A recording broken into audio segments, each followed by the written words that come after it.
know whenever you're ready. You're ready? Yes. Thank you, Sam. Okay, very good. Thank you, everyone. I'd like to welcome you to the Red Hook Town Board meeting of Wednesday, March 25th, 2026. Would you be kind enough to join me in the Pledge of Allegiance, please? I pledge allegiance to the flag of the United States of America and to the republic for which it stands, one nation, under God, indivisible, with liberty and justice for all. Okay.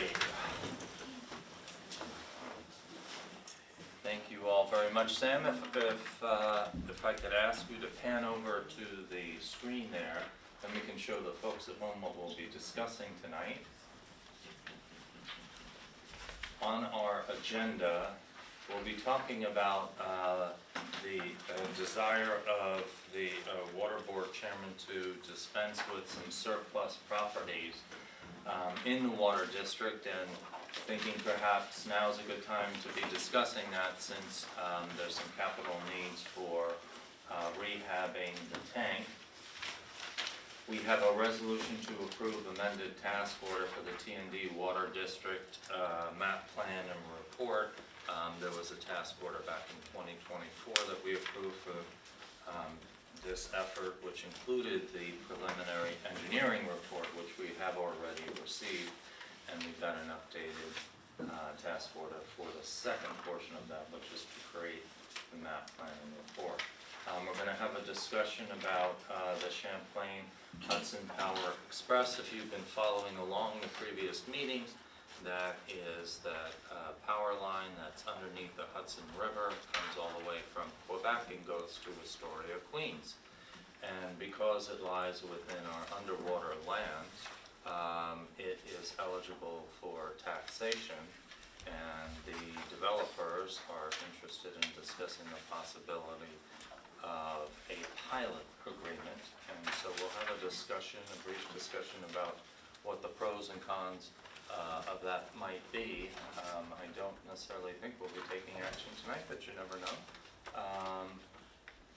The fourth item on the agenda is we are going to entertain a resolution to apply for a grant, as we always do. We apply for as many grants as we can possibly put together. This one is for assisting us in records management. Government is famous for paperwork, and paperwork requires record storage and management of that. And so what we're trying to do is sort of weed through what needs to be kept, what needs to be digitized, and so on and so forth. And so we're going to apply for a grant to help us continue to manage our records appropriately. We've got a couple updates I think we'll be doing for reorganization. As we've mentioned briefly, battery energy storage law. It's an emerging topic, and so if we want to get something on the books regarding that, we should probably get started now.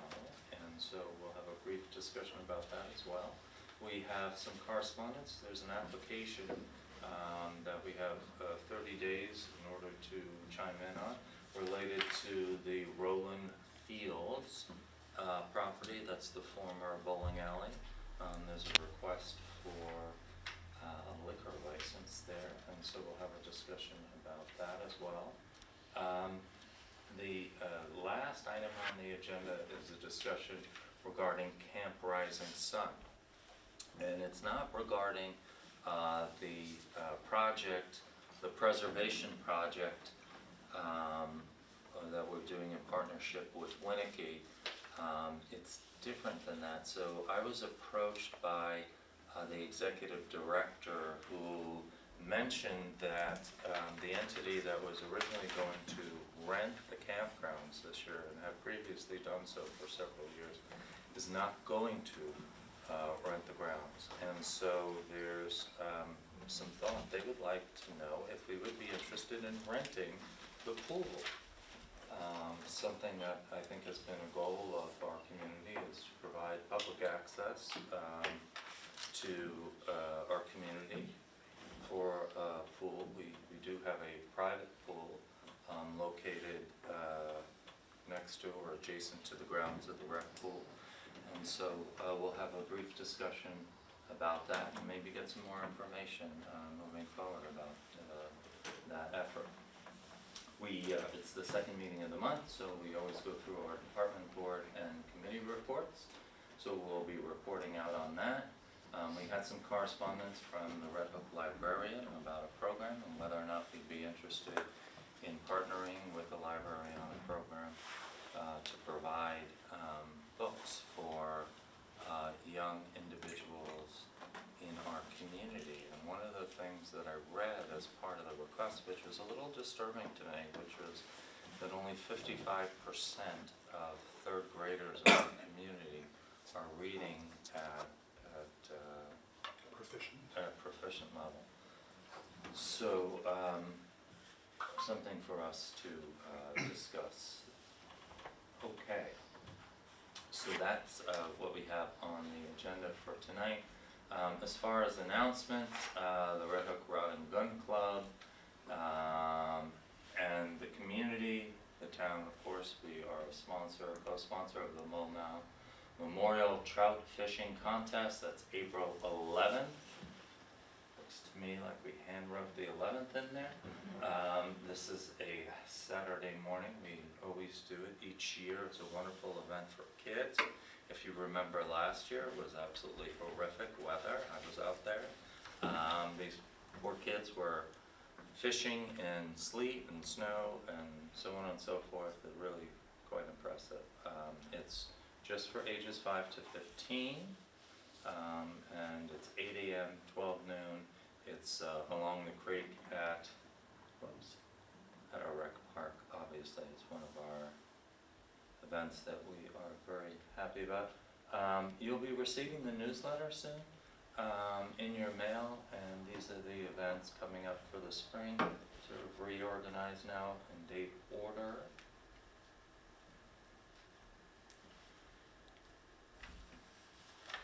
I want to remind you that we have partnered with Dutchess County and HELPSI for this program. I think my email was about as corny as could be. We're the government and we're here to help see. This program is a wonderful program that recycles textiles. So any of your shirts, any of your pants, if it's ripped, shoes, there's a list of items that you can bring. We have 2 boxes along with the other boxes at our recycling center, but also what's unique about this program is you can schedule pickup at your house. And for those of us who are moving, I can assure you that that can be very helpful. I think we've brought probably 20 bags, I'm embarrassed to say, of clothing to either Ben and Gracie's or to these boxes as well. But it's really been enormously helpful. They recycle the textiles. There's even occasionally some money that goes back to the municipality based upon what they do with the goods. This has been at Ozone for some time, and something that's being launched for municipalities countywide. Okay, and that's what I have for announcements, but it looks like you have one. I do. I want to Okay. remind the public that we are in a burn ban. It started on the 16th and it goes to May 14th. There are many newer people in the community who are unaware of the burn ban, and there are people who've lived here a long time who are aware that we do have a burn ban, they just didn't know it was in effect right now. Today, while I was walking my dog, I encountered 2 people burning brush who I had to tell them about the burn ban. One was new to the community and was totally unaware, the other thought it was going to be in April. So I just wanted to put that out there. We did announce it previously, but it's something we should reinforce it. Yeah. Thank you. March 16th to May 14th. Statewide. Statewide, yeah. Okay, any other announcements? No? Okay. With that being said, we'll take some public comments for 15 minutes. Is there anybody who would like to? Roxanne, would you be kind enough to just come up Yes. and state your name? Thank you. Roxanne Fisher, Barrytown, New York. As I stated at the March 10th meeting, the ongoing Boat Club eminent domain litigation continues to drain significant taxpayer funds, now over $300,000 and still climbing, with discovery escalating in federal court, appellate proceedings, and mediation at an impasse. Just last week, Dutchess County Supreme Court Justice Maria Rosa issued an order publicly available through an online search in the latest Article 78 proceedings. I have copies of the order for the board and press. The town missed the legally required March 18th deadline to answer the petition, which was challenging the December 9, 2025 determinations and those local laws that had been given a deadline now of a final deadline of April 10th. This is the third such proceeding in state court, and the pattern of prolonged litigation and mounting legal expenses is clear. There is still no resolution in sight. Costs and community division persist. As I've stated before, any board member who voted in favor of the July 25 eminent domain resolution can rescind that vote at any time. Bill and Jacob, it is well past time for one of you to do the right thing and halt these exorbitant legal expenses, reduce divisiveness, and allow the town to pursue responsible, good faith alternatives that better serve all residents. Thank you. Thank you, Roxanne. Would anybody else like to make some comments? Okay, hearing none, we'll move on with our agenda for the first item. I think I mentioned to let you council members know, for some time now, Hank has been interested in disposing of these parcels that are not needed. He sent us what may be the briefest communication, interdepartment communication. But to orient the folks at home, the Water District owns some parcels in the Linden Acres area here. I will, These are circles, and then you just put the cursor in. yeah, so I think what I'll do is I'll show you these if you wouldn't mind. You can see these wettish areas here. This is the wetland map, parcel access. 1, 2, 3, 4, and then 5. They have previously disposed of and sold to the town this 6th parcel here. This is actually where the trail comes out. If you look on the aerial, from Park West, not from the Saco trails, which are further down, take you further out, but from Warwick Park West. Much of this is not buildable. There is an easement, a maintenance area here that has been afforded to an adjoining property for mowing. And so these 5 parcels here are the ones they're interested in disposing of as surplus parcels. They have no need for them. I think you've seen the email from Hank. And so the next steps would be, if we wanted to entertain that, the thought would be that we could take these parcels that don't have a lot of development potential. We can make a little pocket park. And when I mean pocket park, I don't mean much more than a couple of benches, say over here on Albee, maybe a couple of benches, or if somebody can think of something much more imaginative than I can, which probably isn't that hard, a couple of benches here. It would make a good resting area, let's say, if you're coming in off of Linden and you're doing an exit over here and then going along Aspinwall.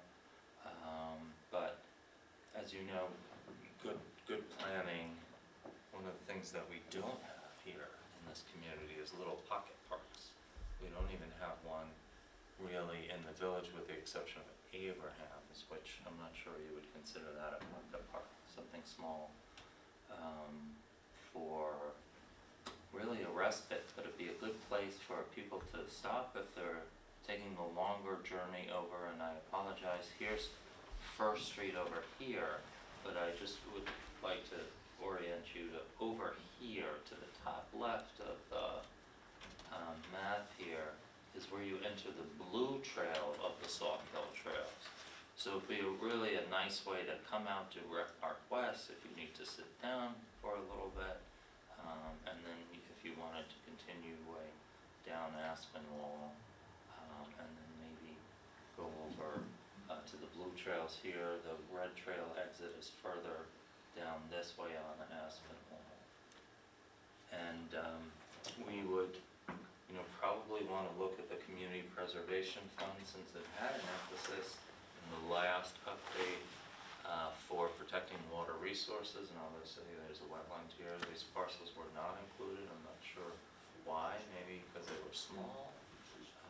But so that would have to be a part of the process. We need to get an appraisal. We need to refer to the CPF committee, all of which we'd want to sort of do pretty quickly, because we would like to get a sense of what the valuations are, and if we wanted to consummate the disposal of the surplus properties and use those proceeds towards, or have them at least available when we get bids in, we could use it towards the project, which will probably take most of the summertime, provided that we award on the tank, so. So what, if we were to do that, how would we understand the maintenance cost moving forward? Well, we could take a look at it. When you say the maintenance costs of what, mowing around there, or, Well, obviously it would have to be Yeah. designed and quantified, but, There's no maintenance in the wetlands. No one goes in the wetlands. well, that's not actually true. The DEC wants certain invasive species removed, and Yeah. there's always maintenance in owning property. But I know later in our agenda we're going to look at the rec park report, and we have kind of for the first time an opportunity to look at the Cookingham trails needing maintenance, and so Everything needs maintenance. everything needs maintenance. Everything needs and, maintenance. And so the question is, as we're, last meeting we looked at Camp Rising Sun Mhm. and acquiring that, and so how are we, as a new board member, Mhm. explain to me how we're looking at those ongoing costs and rolling them into the budget. Well, again, we would need to come up with an idea of what we'd want to do to the property, if anything. I mean, it's a wetland, and obviously the area surrounding it. I'm literally thinking of a couple of benches. Now, you all may have other ideas for it, but some kind of mowing, something. I don't think we're talking about a lot of maintenance here. Is it mowed But now? we can take a look at it. What does the property look like now? Again, we'll take a look at what's on the property. We'll take a look at what maybe would be appropriate to Thank do. you. Yeah, I mean, it could be a brush hog situation where, once you get that done, you can get on top of it. It's a little bit like the Cookingham Trails. The first time we did the weed whacking for along the fence line, it was a bear because of the conditions were really unusual. And it grew up to be a lot, but, the staff has it, and it's working well. I mean, I'll just say, I did reach out informally to a number of people that I know that live in that area, and they were all very positive about the idea of a park. I think in a certain sense, like, who wouldn't be, but it's on my mind because we have a certain amount of money in the CPF funds, and those will fund acquisitions, but how are we looking towards Well, maintenance? Yeah, well, don't forget, one of the provisions of the CPF fund is you can use 10% towards maintenance. So, that's something, I'm not thinking, now, we should do a site visit and take a look at it. I'm not thinking this is gonna be very expensive to maintain, at least to allow for a couple of benches somewhere. But if we have Well, if bigger it has ideas to be about- quantified first of all, about like what we're doing and then how much it costs, but Yeah. it's, I think it's relevant to this discussion when we, later on, when we go through the rec department Yeah. report and knowing as a runner that there was like a comment in the report about like, there's all these footprints in the stone dust paths and admittedly many of those are my own, that it needs a certain amount of maintenance and, it just does. as we Everything acquire does. more and more, I'd like to understand how is that 10% covering our costs? When I look at the rec budget, that's a large amount that covers an immense amount of things, and some of which are totally unrelated to maintenance, right? Like summer camps, which are awesome, and Mhm. it's all kind of one lump sum. I think So it's I don't- actually a very modest budget, what we do for rec. I think it's probably. I'm not debating whether it's Right. modest or not, I'm Yeah. saying, just explain to me how like the delta between, let's acquire all the parks in the world, let's understand what it takes to maintain them and make sure that we're balancing those things. Yeah. I would say that I think before, I don't wanna put the cart before the horse, we would need evaluation on these parcels to see if it's even something worth pursuing to help the water department. The valuation of properties that are really basically not buildable, I don't know, I don't really understand that, how that works, and I think ultimately we'd have to see what an appraisal would say on these parcels in terms to see if it's even worth going that extra mile. Yeah, and I know, but Bill, to your point though, in terms of, a lot of it is wetlands, in a certain sense, maintaining wetlands actually requires more maintenance. Like, for instance, the DEC recommends removing Phragmite and certain I know. invasives, so that's a commitment. Well, I just want to remind folks, the water district owns it now. So it would just be a transfer from the water district to the town as a whole. The town would, if we were interested in doing this, would have the benefit, and the benefit would accrue to primarily, I would assume, folks within that neighborhood, and that's what we keep talking about. I'm sure you've heard me say ad nauseum to the people in Barrytown, to the people in the village, the people who generally use these parks, these small parks, are the people who live in those neighborhoods. And so this would be a benefit that would accrue to people who both live in the neighborhood and people who are served in the water district. So, Robert, it might also be helpful to inform the public why it is that the water department owns these parcels in the first place. They've had them for a very long time, and now why they're basically obsolete. take it away, since you're the No. liaison. Oh, okay. Yeah, Oh, no, I'd be happy to say, I mean, there used to be some wells there, and they no longer are wells, and they don't believe that there will be the ability to place wells there again. And so they have no use as a buffer, however. So Right. here's the thing, you have this wetland, so we're talking about protecting our water resources, right? We've done a drinking water source plan, which, will dovetail towards our creation of the water district. We've got these preservation projects along the Sauk Hill, so on and so forth. Here's an opportunity to, once they're designated rec lands, they cannot be developed. And so if we decide that these are gonna be passive little rec parcels, then that also has, and the reason I would imagine, if the CPF committee is favorable, is not only for the rec aspect, but also for the preservation of the water resource aspect. So let's look at it that way, that this is the water district who might be disposing of the lands in such a way that's protective of the lands, because it's encumbered by the CPF. So, but to your concern, we always think about, like, if we buy this, trust me, as somebody who had to buy horses for kids, I used to remind them it's not the cost of acquiring them, it's the cost of maintaining them and keeping them. So we're mindful of that, but I don't think we're talking about, but, you know, I could be wrong, let's do a site visit. I don't think we're talking about much here for maintenance. I'm talking more globally, like, I mean, I think that it's wonderful that we have CPF funds, and, I mean, other planners in other communities have mentioned that to me in my career, Mhm.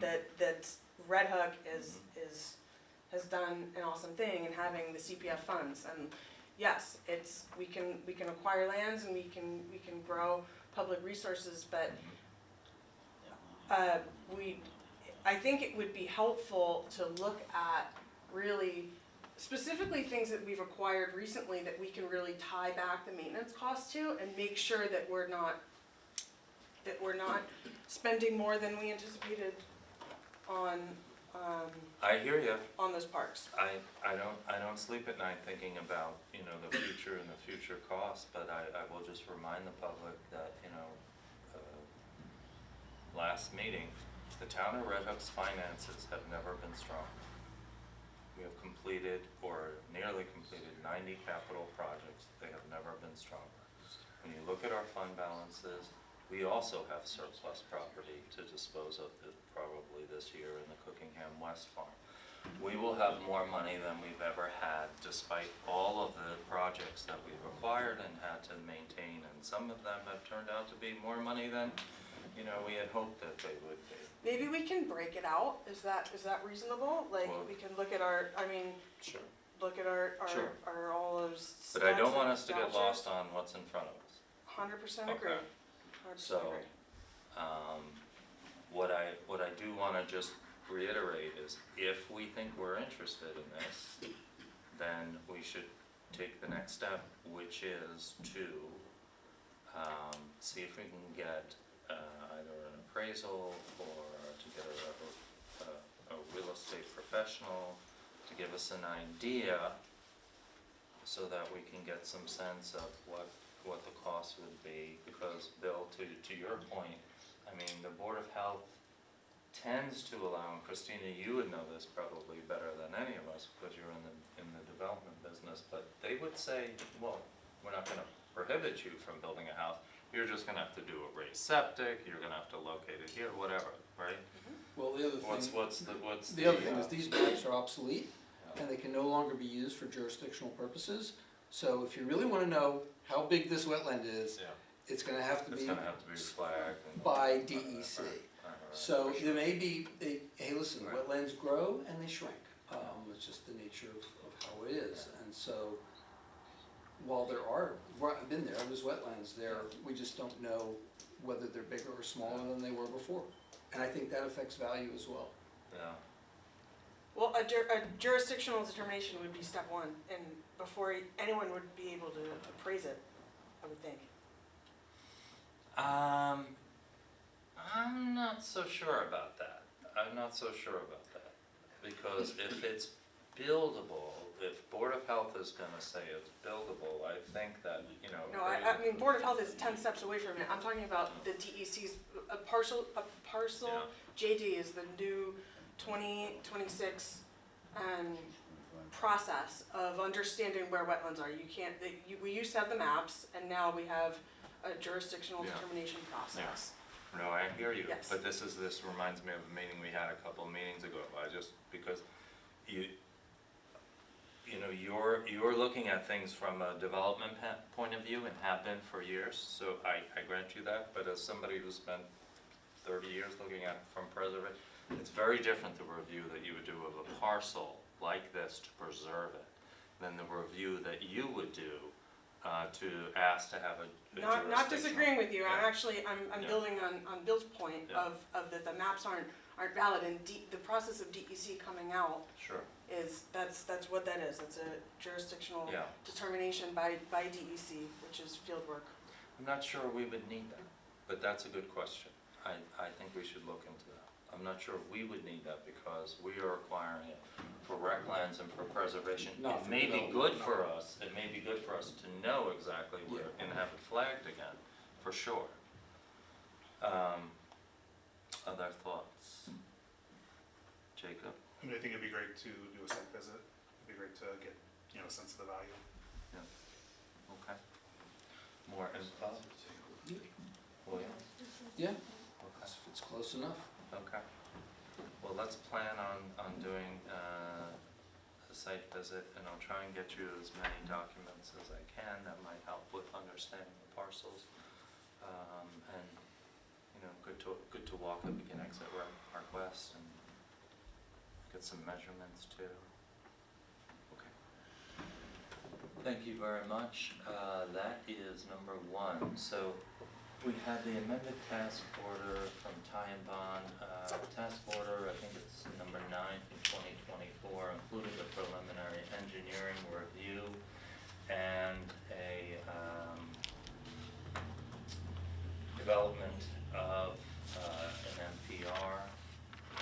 This is an amendment, I think back then, a couple of years ago, the estimate was for $11,500. It's now at $13,500 for this task order for the map plan and report. You know, there's more information, a little bit more complicated. The update on where Ty and Bond is they've been gathering the information on the water lines.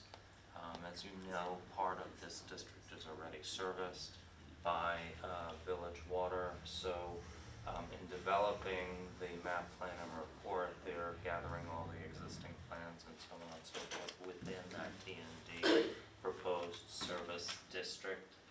And so I think there'll be some more information coming to us in the next couple of weeks. So this is what we discussed at the February 10th meeting?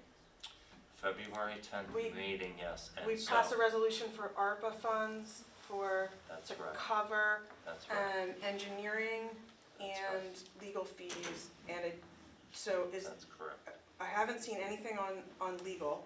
no, We asked for estimation of legal fees and engineering fees, so this is the engineering fees for this is the the engineering phase, development of the map.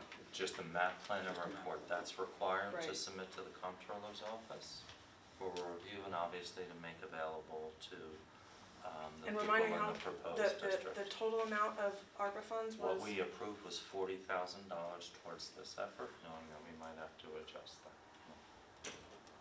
And have we heard from our attorney on the estimation of fees for the, no, our attorney, I think our attorney conveyed it was hard to estimate fees. Chris, what did you say last time?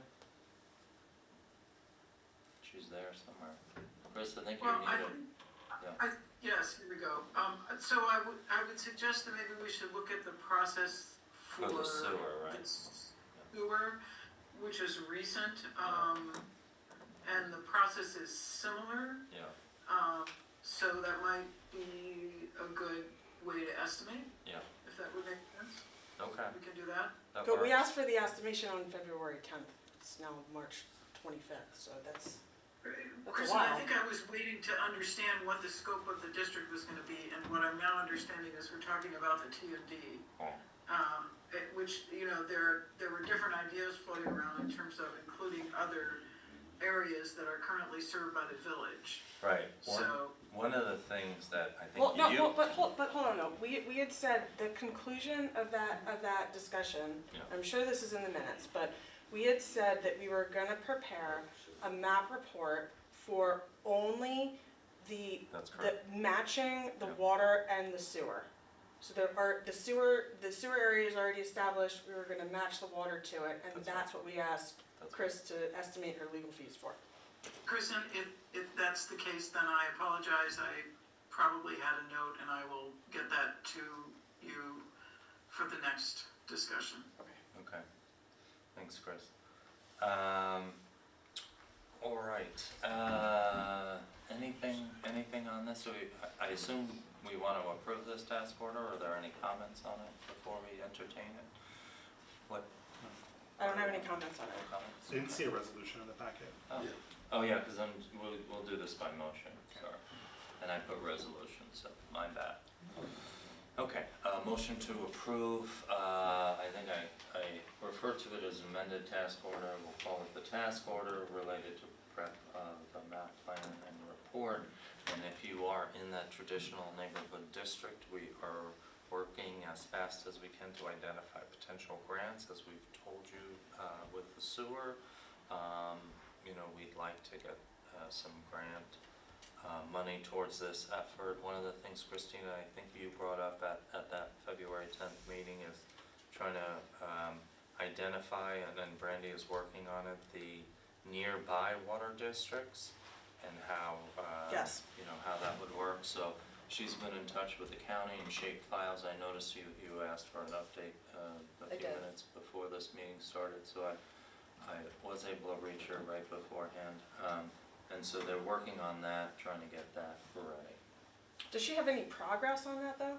Because she thought on that February 10th meeting, and I know we canceled the second meeting in February, but she thought she would have it for the first March meeting.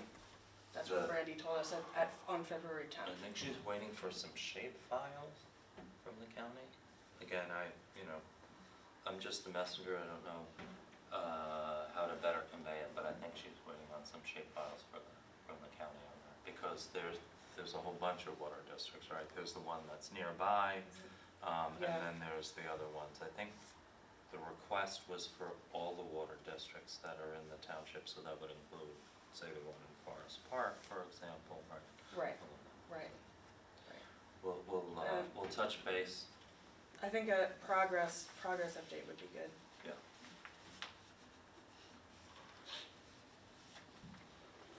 Okay, motion to approve the task order. This is task order, You said number 9. no, it's amending number 9 of Oh. 2024, but it's actually task order number 3 of 2026 to prepare the map plan and report for the proposed water district, which is commensurate with the TMD sewer district. I so move. Is there a second? Second? Thank you, Christina. Beat me to If no further discussion, all in favor, William? Aye. Jacob? Aye. Myself, aye. Christina? Aye. 4 ayes. Okay, so Champlain Hudson Power Express.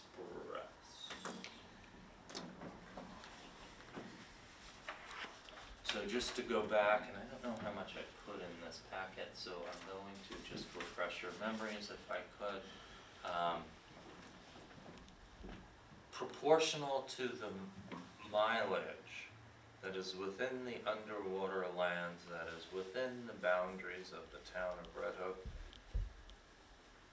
as compared to all of the lands. There are 2 rates, I'm told. I had a meeting with them, along with some of my colleagues, other supervisors. There are 2 rates. There's the underwater rate, and then there is where the cable goes above ground. This project was approximately a $6 billion project.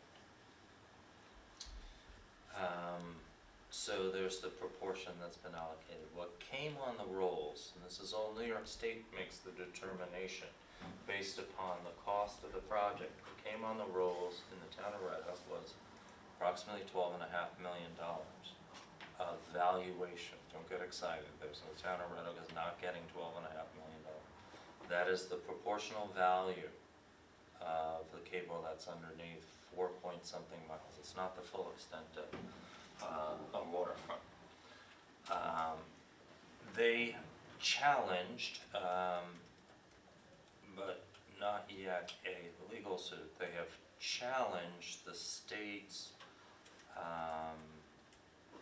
amount because it's not live yet, the project, so there's no power being sent down there. So there's a concept of obsolescence. So they are saying, it's not too unlike when somebody builds a house and half of it's built, we put something on the roll because value has been increased for the property, but it's not at full value. So they are challenging it and saying that that it should be 7 million something. All of that to say that they would like to know if we're interested in a pilot agreement whereby we would have predictable amounts that they've given us a schedule for discussion purposes for the various municipalities here in the town of Red Hook and also the school district. They had already met with the school district, and the school district had expressed to them that they were open to a pilot.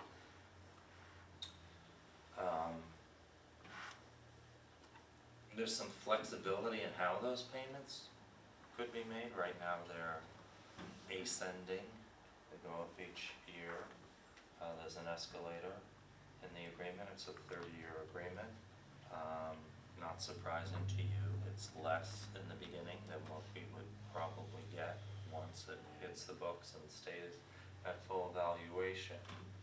The challenge is we don't set the valuation for the project, unlike what happens here with a commercial business or with a residence. This is the state that places the valuation. My understanding is that they will take the value of the project and they will depreciate it. And so it will go on the rolls. This is all part of our special franchise. It's a separate list that we get each year. And so we won't be in control of the valuation to know that that valuation is appropriate. So a project like this could appreciate in value, but it also is likely to be subject to depreciation because it won't last forever. Now, the complicating factor of all that is when we, for example, all of you taxpayers have seen over the years as property values go up, and we, the board, have adjusted all the rates down in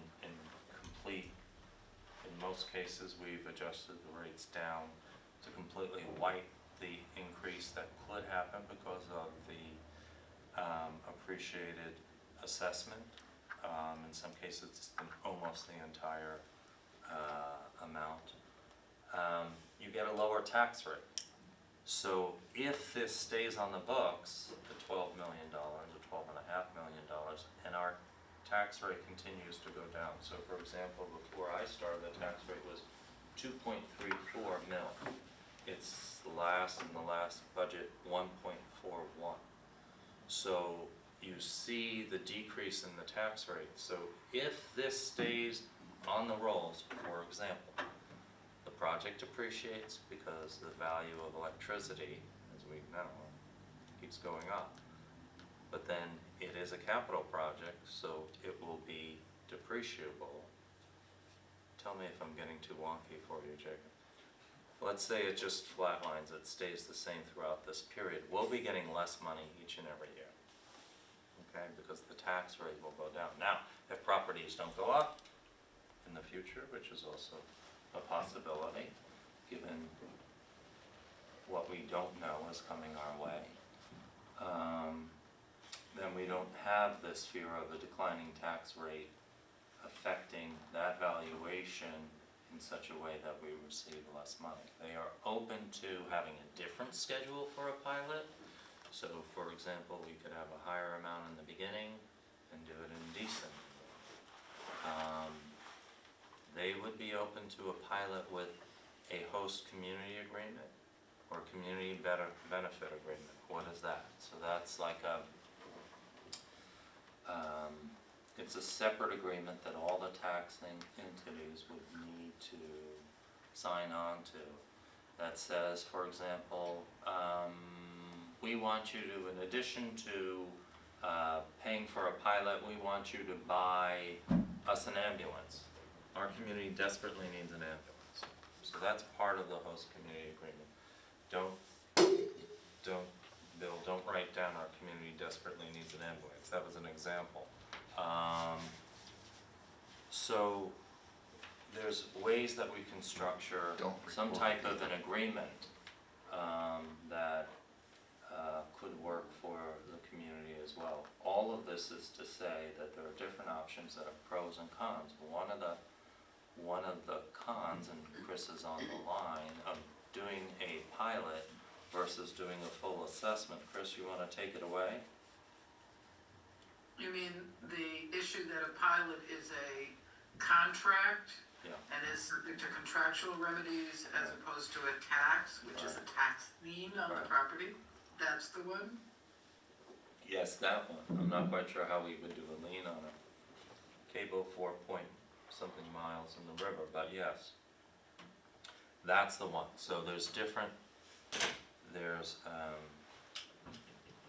risk profiles to each option. Have I made your heads done yet, Bill? Okay. Just reading the small print, Yeah, which part of the small print? the very smallest part. This part down there? Yeah, yeah. I mean, this has gotta be like the font size of What's, like 0.5. what I'm not decision sure are we what trying that to make at tonight? What? Excuse me? What decision are we trying to make tonight? I don't think we need, I don't think we need to make a decision tonight at all. I'm just raising the options to you and asking you to give it some thought. Right now, one way or the other, we're getting something for this tax year because it's already on the books. So that's not an issue, we're either gonna get whatever the tax is at 12.5, or they're saying it's really 7.5, or something in between. So we don't need to decide that just yet. I think it would be good to see sort of comparison of if we did not engage in an agreement with them, what, if taxes remained flat over the 30 years, what that total would look like Mm-hmm, for comparison purposes. mm-hmm. Obviously, it's subject to fluctuation, but it'd be good to know. Well, that's Just a what this baseline chart, of, well, you this, know. that's what this chart is, right, just so you know, the first year for the town. But this is the pilot agreement, I'm saying the tax amount. Yeah. The tax amount I can do in my head. Go. So. Yeah, that's kind of embarrassing. So we'd be looking at not a lot of money, basically, because our mill rate is 1.41. So you would and that's what it is existing, and you would times 1.41 times $12.5 million, and that's, you know, and reduce it by the thousands. Got it? No, Okay. So it'd be something like, what, $20,000? It A would year? be, yeah, Something like that? 19, and not even 18. Yeah. Right. 17. So it's, It's not a lot. so it's- The big one so is, it's- the big one is for the balances out. schools. Yeah, the school's schools. huge. Yeah. You know, we're not talking about a lot of money. And the school has already said that they're open to a pilot. So, Given the So- numbers. Roxanne, I'm sorry, yeah. Does the town have any liabilities or any costs associated with this project? No, we do not. We're not involved in this project.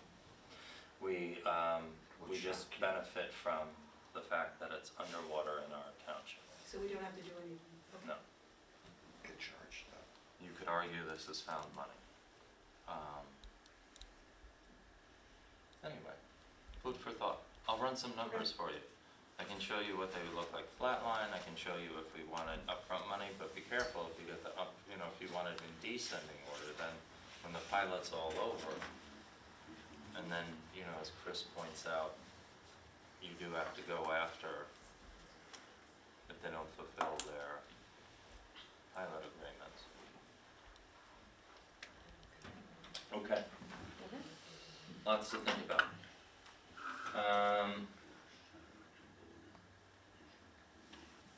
Not very sexy, but very important, is the Paperwork Reduction Act.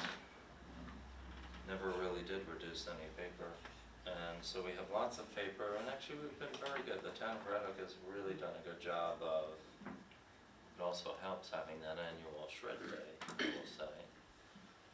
So we each year look through what is no longer needed, and go to shred. But this grant is to get somebody to help us train, that's the idea, is to get somebody who would help us train folks here, in order to assist. Scroll here. So it would, Deanna, did you want to speak to it for a little bit, please? yeah, Yeah. so, this grant would, allow us to engage with a consultant that could, help us train part-time record clerks to inventory the inactive records that we have amongst our 11 departments, and create at some point more space by being able to follow the LGS, New York State LGS 1 records retention schedule, which is possible that many of these records could have been destroyed many years ago, but this inventory, this consultant would help us inventory, as well as train 2 record clerks, record management, what are they called? I'm sorry, I keep saying the wrong name for them. Record clerks, part-time, to go through this, and at that point also, the consultant will train, will train us, but our office will then be able to provide to the other departments, record management. Each department would have their own record management coordinator. Whoever's the head of that department would be trained as well to a specialized LGS 1 schedule based on their department, and so that it can be followed. There's a lot of records that are permanent. There are a lot of records that are 6 years, and after that can be destroyed, but they also can't just be destroyed. They need to be documented. So this inventory is going to show us everything we have in our inactives, as well as what's active. We'll have an inventory, and then at that point, anything inactive that can be destroyed, we will go through and document with the record clerks. They'll be coming out of my office, as the records management officer. Town clerk's office is responsible for all the records in the town. This does not include vital records. Those don't need to be inventoried. So it's a large undertaking, and I think that this would allow us to create extra space. Right now, out of all the records we have, we only have 186 cubic feet left for any new records. We are using 2,074 approximately cubic feet for records that we most likely are saving and just sitting there and don't need. So this would be a really great help, and once we get on track, we wouldn't need to do this again. The last time this was done in 1993. And if we can continue this with these coordinators, training, coordinators in each department, we will actually be able to continue this, and it will be sustainable this time. So I hope we get the grant. I hope we can go for the grant. That would be ideal if you guys approve it. So the grant's due next week. Anybody willing to work with old records gets my support. What do you, any thoughts about? I think it's important. Yeah. And I have personal experience both in the federal government and at the state level of dealing with records, schedules, and retentions, and it's complicated. And if you still have to have a log of what you destroyed, but once you clear out things, it makes it a lot easier when there are needs to find records. Yes. We digitized a whole bunch, years ago. Yes. Before any of you were done. Sort of in the beginning when I started, we did some, Claudine Close was very kind enough to work to get a grant to digitize things like minutes, right, and all that, Yeah. like way back stuff, right? Yeah, there's microfiche at the Ulster County Records Yeah, Hall there of our records, Yeah. dating back to even prior to Yeah. the beginning of our town. Yeah. So, yeah, but they've been microfiche, and they're in a climate control safe area. Yeah. From that grant, we don't have to pay for that storage forever. And there's no matching requirement here. no No. match here, So- but if we do a couple things, it's sort of like a demonstration of our desire to accomplish this.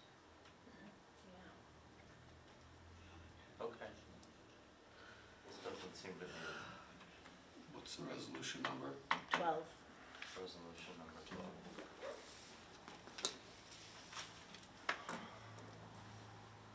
Authorizing application for New York State LGRMIF Records Management Grant. The grant is for $75,000. It's due next week, I think I've mentioned. We have adopted the state's archives record and disposition schedule for New York local government records, LGS1. I think we've included that in the application. And who would like to move the paperwork reduction act? I'd like to move that. Second. Okay. They were eager. All in favor, Christina? Aye. Myself, aye. Jacob and Bill, aye. Thank you. Okay. Can I just say one thing? I wanted to thank, in the past, obviously, everyone who's done this in the past, but right now, Ann Rubin and Alex is taking it on as he's the project manager of all this. Yeah. And I just want to say Yeah. thank you to them. Yeah. It's a huge undertaking. Yeah. And they drafted a very well-written document that was very informative and helpful for us, Yeah. the board. Yes, yes. Thank you to them. Very good. Numero 5. Reorg, so there were a couple of things we wanted to get done on reorg. Jacob, you brought it up at the last meeting. Did you bring Just it before the last meeting, I think. just before the last meeting? Yeah, so we had a email from Julia, who's the chair of the Comp Plan Steering Committee, in support of Christine Kane, who previously was the liaison to that committee when she was on the board, serving as a member, filling one of the vacancies that currently exists for the committee. She has someone who's been involved in the process from the very beginning, has still expressed interest in participating, and Julia has given a recommendation to appoint her to one of those seats. So we have materials for her. I think she's about as strong a candidate for a committee as we could hope for. With all the planning board experience over the years. And other planning, I mean, she was involved in LWRP, all of that. Okay. They are, by the way, I think the next meeting coming in front of us. Next meeting, yeah. To give us an update on, Yeah. I spoke to Julia and I guess she, doing a great job of reaching out to all the various groups. So I guess they were just at the junior high. Yeah, they're getting all of the 7th and 8th graders, I think. Bingo. Yeah, all the social studies classes. So it's I- a lot of middle schoolers. I think that's awesome because, you know, as we keep talking about rec, right? This is what it's all about. If we don't find great things for young people to do in our community year-round, this winter is a good example. Year-round, we've got to find places for them, you know. And as things become incredibly expensive for everybody, as somebody who grew up in New York City playing handball, where that's all you needed was to own a handball, go to a park. I mean, I think it's important. Parks are the great equalizer, so it's great we're getting their input Yeah. because they know what they want to do And the committee's planning the next workshop as well. There's not an update about that necessarily, but the next workshop will be in May, is what we're looking towards. So it's gonna be a big push to get people participating in the next round. Okay, great. Well, it sounds like you're getting a lot of input, which is Yeah. super. Okay, is somebody making that motion? Yeah, I would make a motion to appoint Christine Kane to a seat on the Comprehensive Plan Steering Committee. What did we do with that? Did we make that 2 years? Is that I think what we did. They all expire this year, at the end of this year. Yeah, so for a Their term ending in terms expire. 2026. The people, Sure. please, no, nobody expires. Okay, I'll second. thank you, Christina. 2026, okay, so they're all ending, their terms are ending. Let's see, you got me messing up. And this is for the one Do we have a second vacancy? There's a second vacancy, and Julia requested keeping that vacant for the time being in case there was a need for somebody with special skills or, Okay. you know, there's plenty of opportunity for people to participate, but she feels the committee has been working well at the current membership, including Kristen. Okay. We have a motion, we have a second from Christina. Any further discussion? If not, all in favor, William? Aye. Myself, aye. Jacob? Aye. And Christina? Aye. Thank you. Okay, so that's 10 members, 10's a lot. That's good. All right, what else do we have? Kenny, who is not here, did have a couple of, let's do housing, shall we? Yeah, so we already did, I saw David's materials are in here, we already appointed him Yep. at a previous meeting. Yep. We also have materials from Van Scott, who's been attending the committee meetings for Okay. a number of months, maybe well over a year at this point. He's been a very active participant, comes with David's recommendation, and, yeah, I think he's been a great add to the committee in the time he's been attending as a guest, so, yeah, he's somebody that has a lot of experience in communication, and, you know, I think the way he's thinking about the community work is really positive, so, I would make a motion to appoint Van Scott to Okay. a, Do we have What is it? information? Van It's here. Scott. Can you send all of these to me? Yes. Van, Van, V-A-N? V-A-N, yeah, and it's in the materials for tonight. Okay. His It's materials just are- out of order. Yeah, Okay. It's that, there we go. and I think that we have vacancies ending in 2027, and I would like to appoint him to one of those ones. I think he's demonstrated, you know, commitment to the work, and, yeah, I think it'd be great to have him formally. If you've ever watched ABC News and David Muir, that's Van Scott's thing. Okay, you don't realize how many talented people you have in your community until they send you their resume. Who seconded? Nobody seconded it yet. Oh. Oh, I'm gonna, no, can I second Van? I hope somebody Right, seconded it. okay. No. Well, Christina wanted some, come on, Christina, you second. Okay. You got there first. You got there first. Jacob, Christina was the second. Terrific. Any further discussion? This is for, what did we do with house? Term ending in 2027. We're on 2-year appointments now with some of them staggered. All in favor, William? Aye. Myself, aye. Jacob? Aye. Christina? Aye. Okay. Okay, what else do we have? Alright, now I'm confused.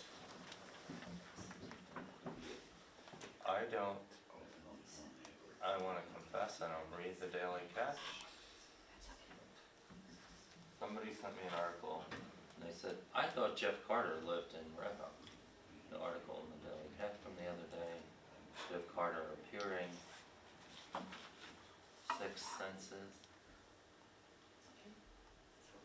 Resident Jeff Carter, moved? I don't write that article. Not to my knowledge. Oh, Roxanne is still there. He was a Barrytown guy, right? Yeah. I don't think Jeff's moved. I think we would have known if Jeff Carter moved. He made the request to be appointed I don't know on if that's- January 6th, and signed it as being from Red Hook. Yeah, I don't think so. And isn't, that needs to be, he needs to be reappointed? Yeah. I think we just wanna know if he's a Red Hook. Pretty sure he's a resident, no? This is why you can't always believe what you read in these blogs or in these. Okay. So I don't know what to do about that. Let's just confirm his residency. And can we appoint him at the next meeting then? Yeah, he's a holdover for now. Yeah, he's a holdover anyway, exactly. Right. Well, hold on, he did get in touch with me on March 2nd, Yeah. asking if he was reappointed to DRC, so, Well, as Bill points out, He's a holdover, so he's still in his spot. Has not been reappointed yet, He's not been Okay. reappointed. but still I serving. think we should just get confirmation. I'm happy to do that. I mean, as far as I know, Jeff's still living there, yeah, I mean, this is Is- on, right? He's still in Yeah, Perrytown, right? Yeah, remote. Let's, Take it from my neighbor. yeah, I mean, We can do the appointment, and then if he's no longer the let's town. do the, I mean, let's do the appointment, let's do he the kind appointment. of confirmed it 3 weeks ago, I mean, Yeah, I March know. 2nd. No, I know, let's do the appointment. Okay. This is kinda silly. But for how long? Is it, They're 5 years. they're 5 years, okay, The so. day we start adjusting because of something that's in the Daily Catch is the day we get in trouble. Okay, So is that I'd like to make a motion that we reappoint Jeff Carter to the Design Review Committee, the Hamlet Design Review Committee, for a term ending, This is 23. 2030. Unless you Yeah, need to just make sure. 23. you used all the fingers correctly? I think so. 20, term ending 2030. Where are we?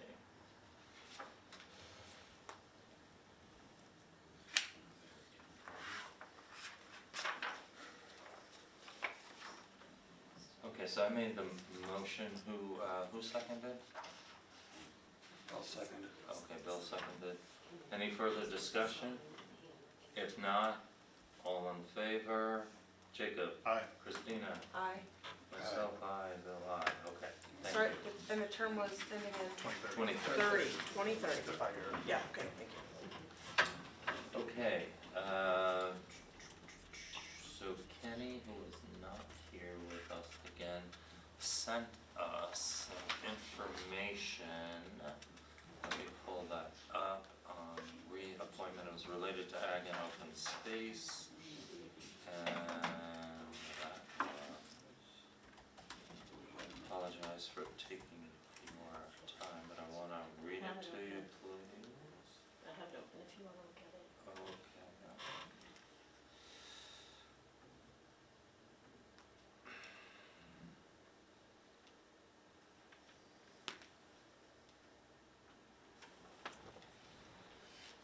Okay. Okay, Ag and Open Space and the CPF committees are as follows.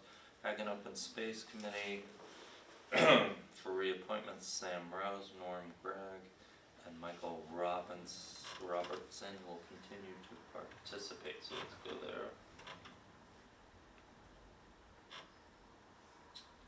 There they are, so Norman needs to be re-up through 2027. Likewise for Sam Rose.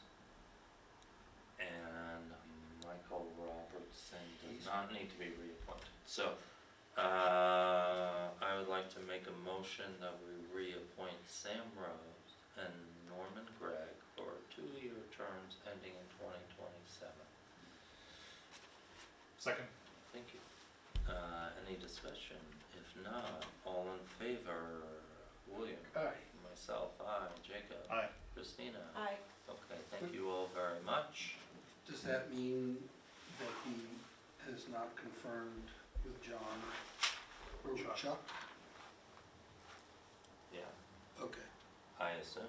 okay. Well, I know we'll that have to the, wait till. I know the comes comp plan back. committee met with the Ag and Open Space Committee last week, I believe. Yeah, I don't know who was in attendance, we had a CAC meeting happening at the same time, okay. but, it shouldn't be too hard to figure out if people participating are so Yeah. active. Yeah. So I think we would just want Kenny to check in. Yeah, I think he just was there, so confirmation. he, Yeah, that's Sure, all. sure. yeah. Okay. Community Preservation Fund.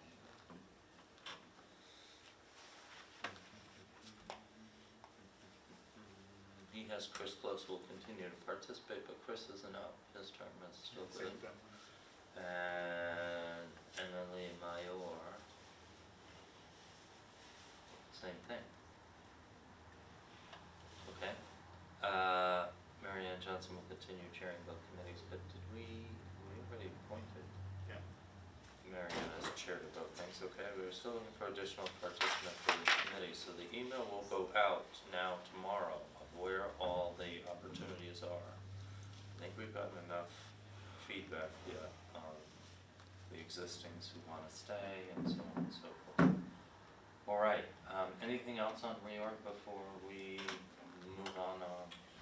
I guess I see, I'm just looking at the comp plan Yeah. committee, again, the Village of Tivoli, this says TBD. Sarah Bowden has been attending on behalf Okay. of Tivoli, so I think it might be good to note that here. I don't think we have to do an appointment necessarily, but I think it would just be helpful. Okay, has For the she public to know been that. anointed by her colleagues in Tivoli? Has that role? I don't know. I'll check I don't with know that. Emily Yeah, and see if so she that's- has been attending the past Yeah. meetings that I've been at, so. Oh, we got it. Okay. Okay, great. Well, that's good to know. And that's good that she's doing that. Yeah. Okay, let's move on to battery energy storage law, shall we? So what I put in today's packet is, just NYSERDA's, model, law, and advice. We obviously would need to tweak it to our own needs. This is a little bit like solar in that where these things end up going has a lot to do with the grid or the project. Right, you can't just put these anywhere. But you may wanna, I don't know if you all have had a chance to take a look at this model law, understand it. I can, if you want, there was a really terrific presentation that we had in my role as the head of the County Supervisors and Mayors Association. We a year ago had folks come in and do a presentation. It was down at BOCES, I think, actually. They did a great job. They actually came back and did it for the Association of Towns just a couple of months ago, or a month ago or so. They were from NYSERDA. I think there was somebody from NYSERDA, there was somebody, actually one of the professors from Vassar is very much involved in this. And importantly, a fire professional, a retired New York City fire professional.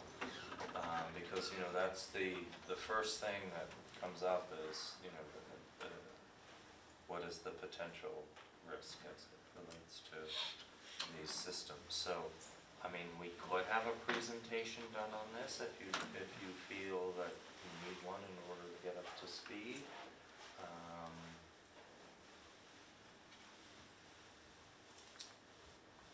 Any initial thoughts? Do you wanna just mull this for a little bit and see how you wanna? I think it'd be great to have a presentation. You want one? Okay. Yeah. I think it's great. I think it'd be a good idea. Yeah. Can we couple that with, because everybody is, or almost everybody's hurting from rising utility costs, can we couple that with a presentation, a brief one, about how you can use an individual battery or batteries in your household and how that may benefit people, as well as, you know, that's a very different animal than, you know, a large scale battery system.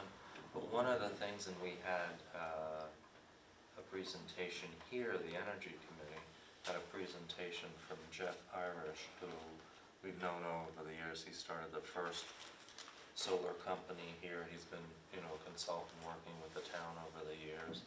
And he did a very interesting presentation about how, you know, just having one battery in your house can really do a lot to save you on utility costs. Would that be, Marrying in solar would. here, there's a section on tier 1 battery storage systems, would that be a tier 1 or is that a different thing than? You know, I almost believe it's below tier 1, but let me refer to what they use for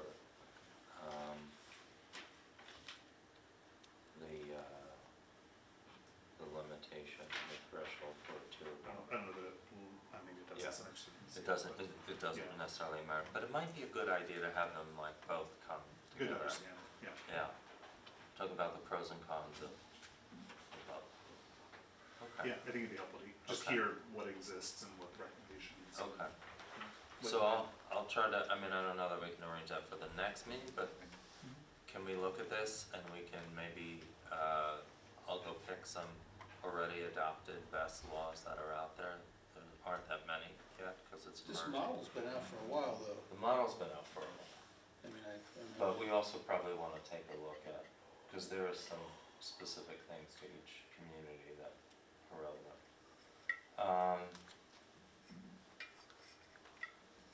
Maybe by the end of April, first meeting in May, whatever's realistic to get scheduled on board. These people know how to, they've done these presentations, so it's, you know, it's a plug and play for them, but it's a matter of getting the schedules to align. Okay, anything else on this topic? Okay, from how to energize to how to libate.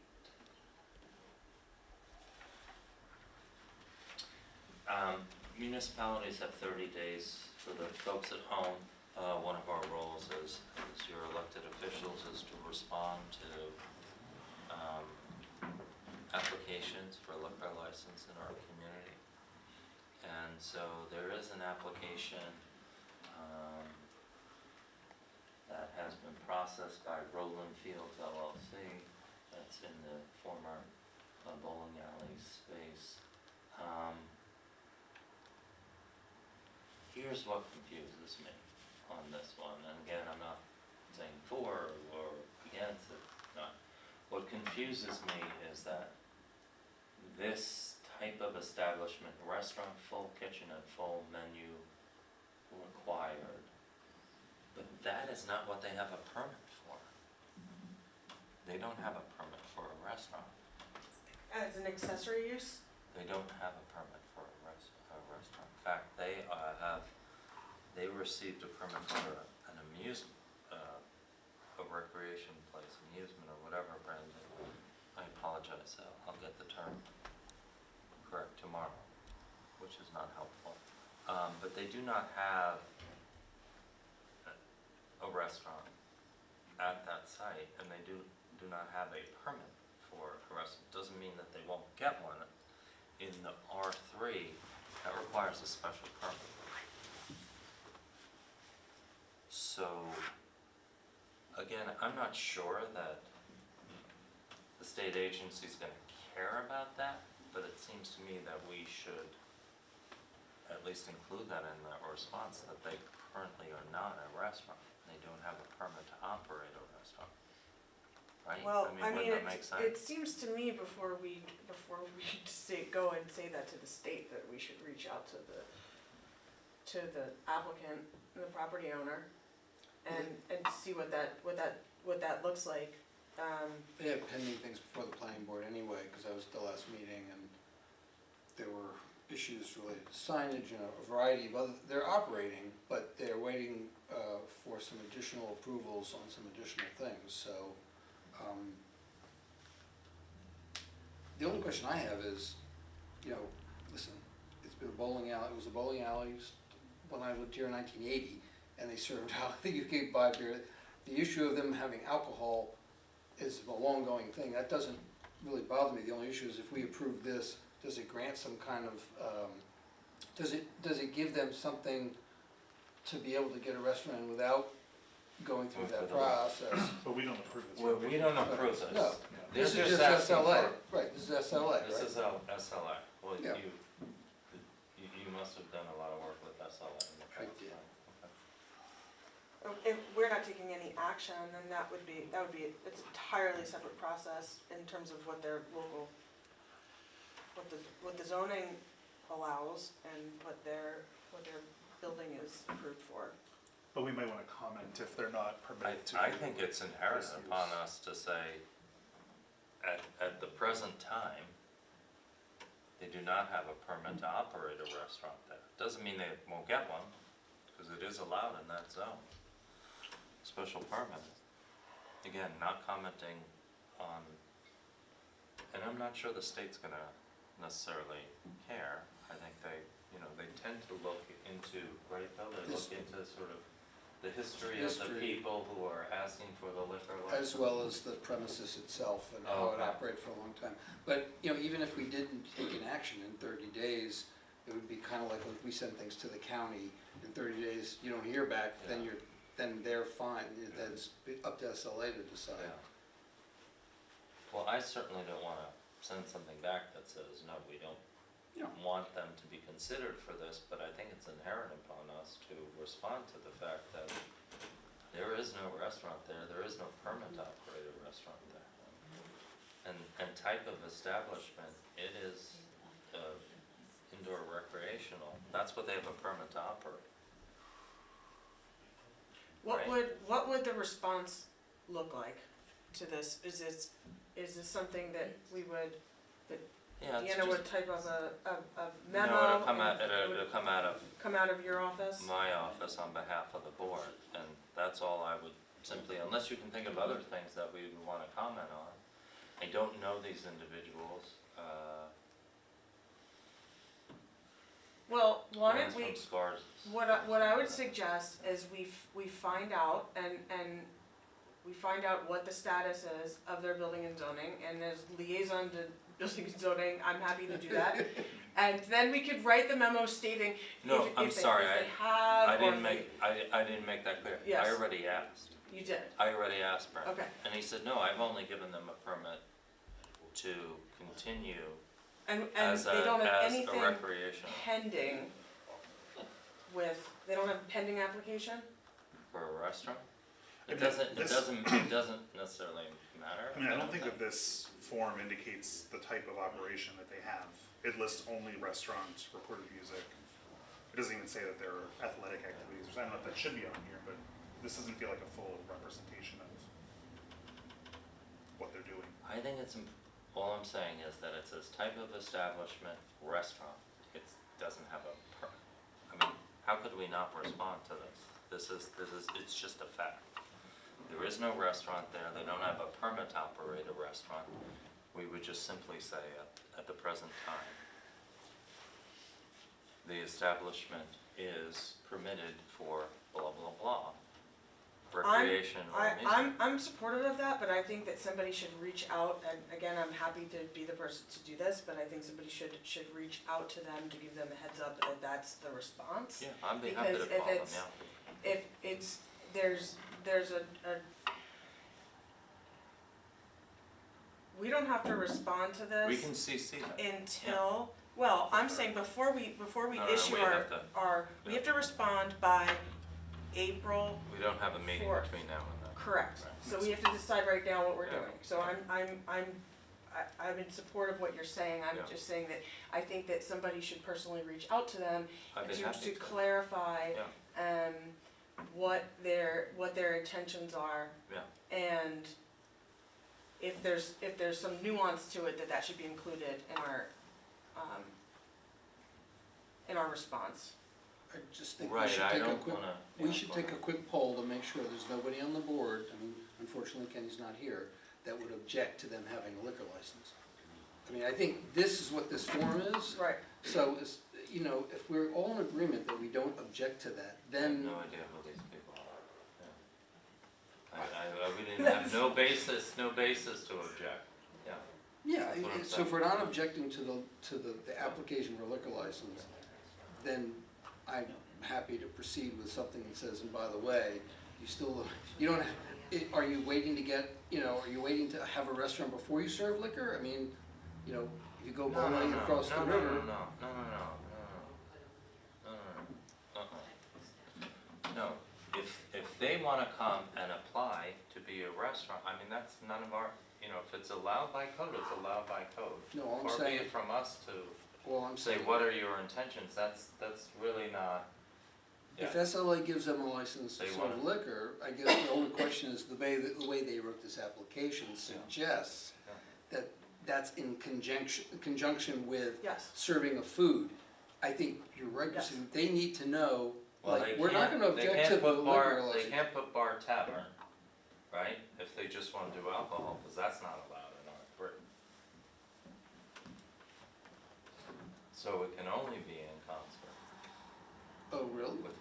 it's not allowed in Encore. Again, this is just a fact thing that we would send as part of our response, and yes, we should give them a heads up and just say, we received your form, the board discussed it, there did not seem to be objections to having a license there, but just note that we, in our response, will let the state know at the current time, it is not, there is not a permit to operate a restaurant there. It is permitted to do, indoor recreation, that's all. No comment. I don't wanna start prying into what are your plans, what do you want, No, that's not. but if, not if what you're appropriate. saying, if what you're saying is you can't serve alcohol in that district without serving food, Yeah, then That's what our code the says. state may not know that our zoning prohibits the serving of alcohol without food. I mean, But they're not saying that though, so like, I think we're muddying our own waters with that. It's like, they're saying, their application says Yeah. restaurant. Yeah. They could have That's their fine. own reasons for that. Our Yeah. zoning, Yeah. if they do not have a permit for a restaurant, yeah, they don't have a permit for a restaurant, we should Yeah. let them well, know. no, my concern is they get the license from SLA, they start serving alcohol, not understanding fully that that's not allowed without the restaurant. That's imagine- important. I imagine they know that, but if you want in the conversation, when I speak to them, I'd be happy to make sure that More they're aware information of is that. always better. Okay. For what it's worth, it doesn't seem like their website includes anything about a restaurant. Oh, you're up there. Robert, Yes, Al. what does Chris Shale say about this? I mean, if he doesn't have a permit for a restaurant, he should not be making the application. We're just gonna point this out. We're not gonna tell people what they should or shouldn't do. If people wanna apply for something that they will or won't get, that's their right. We're not gonna interfere with that. We're certainly not gonna give advice. That's not what we do. We try to be helpful, but we don't, try to do those things, as you know, Al. So I think all we can simply do is to point out to SLA that at the current moment, they don't have a licensed operating restaurant. Without comment, without. And that we're in support of the liquor license. No, we're not gonna say that either, because how can we be in support of a liquor license for something that isn't permitted to have liquor? Well, I heard Bill say we don't object to, so. Well, but unless you are familiar with this applicant, I'm not sure that you are in a position to do that. I think we can be silent on support. All right.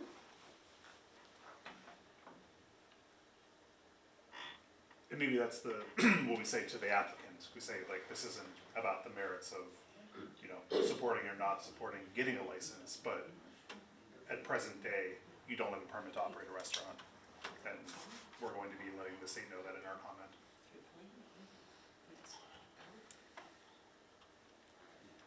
They're gonna be before the planning board again at the next meeting, I believe. I haven't seen the schedule, but what was discussed at the last meeting. I think There- it's there just are a other- ramp or something, right? Well, Somebody there's an told me it was there's just an an ADA, ramp. there's an ADA ramp, but Yeah. there's some other, construction things going on. But it's not a special use permit for a restaurant, right? No, it's not. Okay. Is that next week or is that in 2 weeks?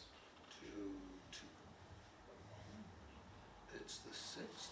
Okay. So just- It's so the be first, after the that, first then. Monday, yeah, the 6th. Okay. But shouldn't the planning board be aware of this? Do they get this? Do they see one of these? No, I don't No. remember seeing one when I was. No. no, Yeah, they do not. I don't remember ever seeing one on the planning board. They do not. Yeah, it's just, But it may be good for them to know that we received. I agree, sharing the information is helpful. Yeah. There's definitely an overlap there, Yeah, so. yeah, the right hand should be knowing what the left hand. Yes. Yeah. Okay.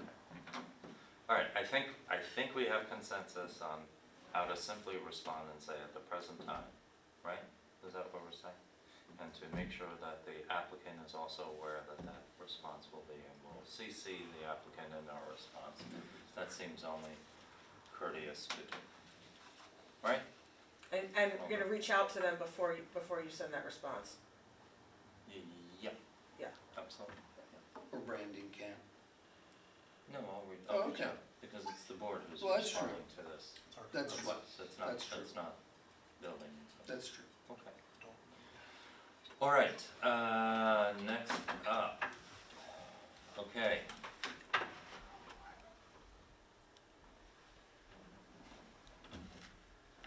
$40 by $80 is the size of the pool. It's a decent pool. And again, just to refresh the public's memory, this is, Camp Rising Sun is the property on Oriole Mills Road. We're doing a project with Winnicke Land Trust where we hope to protect basically all the open space, or almost all of the open space associated with the camp as part of a state WQIP project. 142 acres. They had been renting out the campgrounds for the last 4 summers to Ramapo. Ramapo has indicated they will not be using the camp for this year. The foundation that owns Camp Rising Sun wants to know if we would like to rent the pool. To which we would then need to figure out what it would cost to rent the pool. They just so you know, they have a property grounds person who will be there. They test the water 3 times a day. They have all newish systems, I think like 3 years old. I got a quick tour of it. I brought rec guys there as well. As you know, this has been an objective to try to have, we've talked about how the town of Red Hook for many years has not had things like a high school auditorium or access to the river, or in this case, a town property for swimming. Most folks think when they drive by the Red Hook Rec Pool that it is a public pool. It's open to people in and out of the community, but it's you know, a pool that I hear from a lot of our residents can't afford to join for the summertime. I think it's $600 something now for the summer season. So we would, if we were interested, and you all probably want to go see it, but if we were interested, we would need to pay a certain amount in rent to offset the cost that they would have of keeping the pool operable. They would do all the maintenance, which is great. There'd be no maintenance associated with it, Christina. We just would need to write a check. And the second thing is we would need to get the lifeguards. So they don't provide lifeguards, so we would need to go ahead and do that. And maybe some of our camp counselors are capable, who knows? There might Our be rec people who've been commission, doing it for Ramapo. that who maybe might we be, could see if who we might could be get those available, people. so I made that request as well. Rhinebeck. So, or Rhinebeck or just other there's lifeguards, other there lifeguards are around. requirements Yeah. about how many hours you can work, Right. and you have to be on and off, cause it's a very dedicated thing. So they would like to know if we're interested, you know, how many hours, what days, what, you know, when's the start date, when's the end, and then they would calculate a rent, and then we would look at what would it cost to staff it with lifeguards. That's the only staffing we need to do, if we were interested in that. And I think it's a wonderful opportunity for us to try it, right? And it would be in a way introduce, maybe we could talk to them about, even though the trails will not be ready, the project will, I mean, when I say the trails will not be ready, the trails are basically there. It's like cooking ham. We're talking about Oriole Mills Road, this is We're talking about Camp Rising Sun property. on Oriole Mills Road. Exactly. Okay. So people could actually swim, and then they could go walk if they would give us permission, early permission, before this project was completed, because it's all grassy trails anyway. I mean, it's literally like the property's right over here, like on the other side of the bush. Maybe you could even see, well, you can't quite see, but suffice it to say, it might be a nice combination.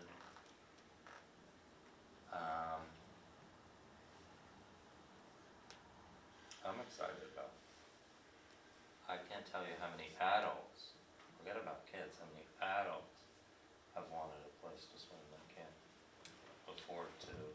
not, like I said earlier, see it's Teresa's not hand getting any cheaper, yeah. I just have a question on the insurance and the liability. Who carries that? Would the town carry that? Or is it co-insured with Camp Rising Sun? You know, we get this question a lot, and I just want to say for the public, for those of you who are engaged on the boat club issue, the town carries a lot of liability coverage. That coverage goes wherever we go. So if we manage a program, and that program can be street day cleanup, where we expose people to the roadsides, that program could be the stream fishing on April 11th. If there's a program that we are involved with, that we are running and that we manage, our liability coverage, the many millions of dollars of coverage that we have, goes with us. So it doesn't increase because you're taking on the pool? We always let our insurer know of any changes in our policy, whether we acquire another property, which as always we acquire another piece of equipment, for example. This is not material. If your question is, will there be a material change in cost of our insurance? No, it will not. If that's what you're driving at. But No, it's just a curiosity. It's a good question. it's a good question. But yeah, coverage goes wherever we go. Well, what do you think? Should I work with Camp Rising Sun to see, and the rec and all of that, and give you guys a tour and see if maybe we can put something, a proposal together? Maybe an A and a B proposal, or like a Okay. I mean, I have no What's idea. A, what's B? Well, I mean, it's, Give I me a mean, couple of options. I guess I have no idea what, ROM costs we're talking about, so like, is it, It's free? could it be like, all summer long from, open every day, and from, say, whatever the rec park pool hours are, and kind of mirroring that versus, Yeah.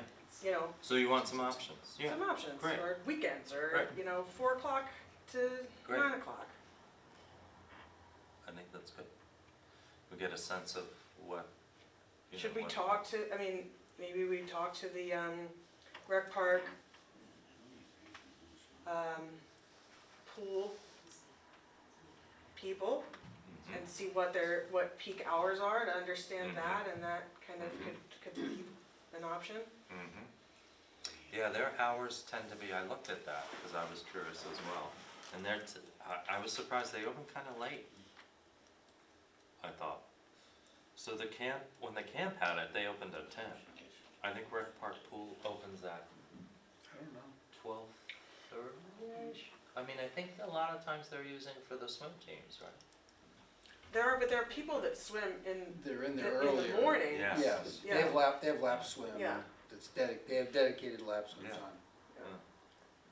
Which would also be an issue on the options is, is this just open rec, or are we gonna have some dedicated time maybe for adults who work during the day who wanna come and swim laps after work?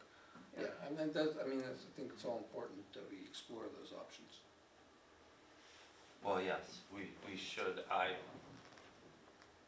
can only give you my opinion off the top of my head is I would hate for us to finally have an opportunity where the public can enjoy a pool in the summertime, and then we start putting various restrictions on when you can and cannot come based upon what you want to do in the pool. That make sense? Well, I would take a look at the Rhinebeck pool Yeah. and how they're structured. It's a Okay. public pool, and most, like where I lived in Montgomery County, Maryland, Yeah. they had public pools. Yeah. And that's sort of how they did it. They had, a large dedicated period for rec, for kids, for everybody. Mm-hmm. And then they did separate maybe 3 lanes, and you would reserve, you do a process, because people like to swim laps. I'm just saying that, when you offer an opportunity like this, that's the question you're gonna get, and can you do it? If you show up and there's an opportunity to swim laps, great. Well, it doesn't quite work like that in a pool like this, because when it's rec, No, it the doesn't. whole pool gets used, and then when somebody starts swimming laps, I mean, I'm familiar with this because my wife is a serious swimmer, you have to have dedicated lap time, you just do. And I'm in favor of this, but I do think that we should look at how others are structuring it in terms of the lap time. I mean, and usually that's in the later part of the day, Or early Yeah. morning. or early morning, right? Yeah, Yeah, the Alright, core of the day is recreation.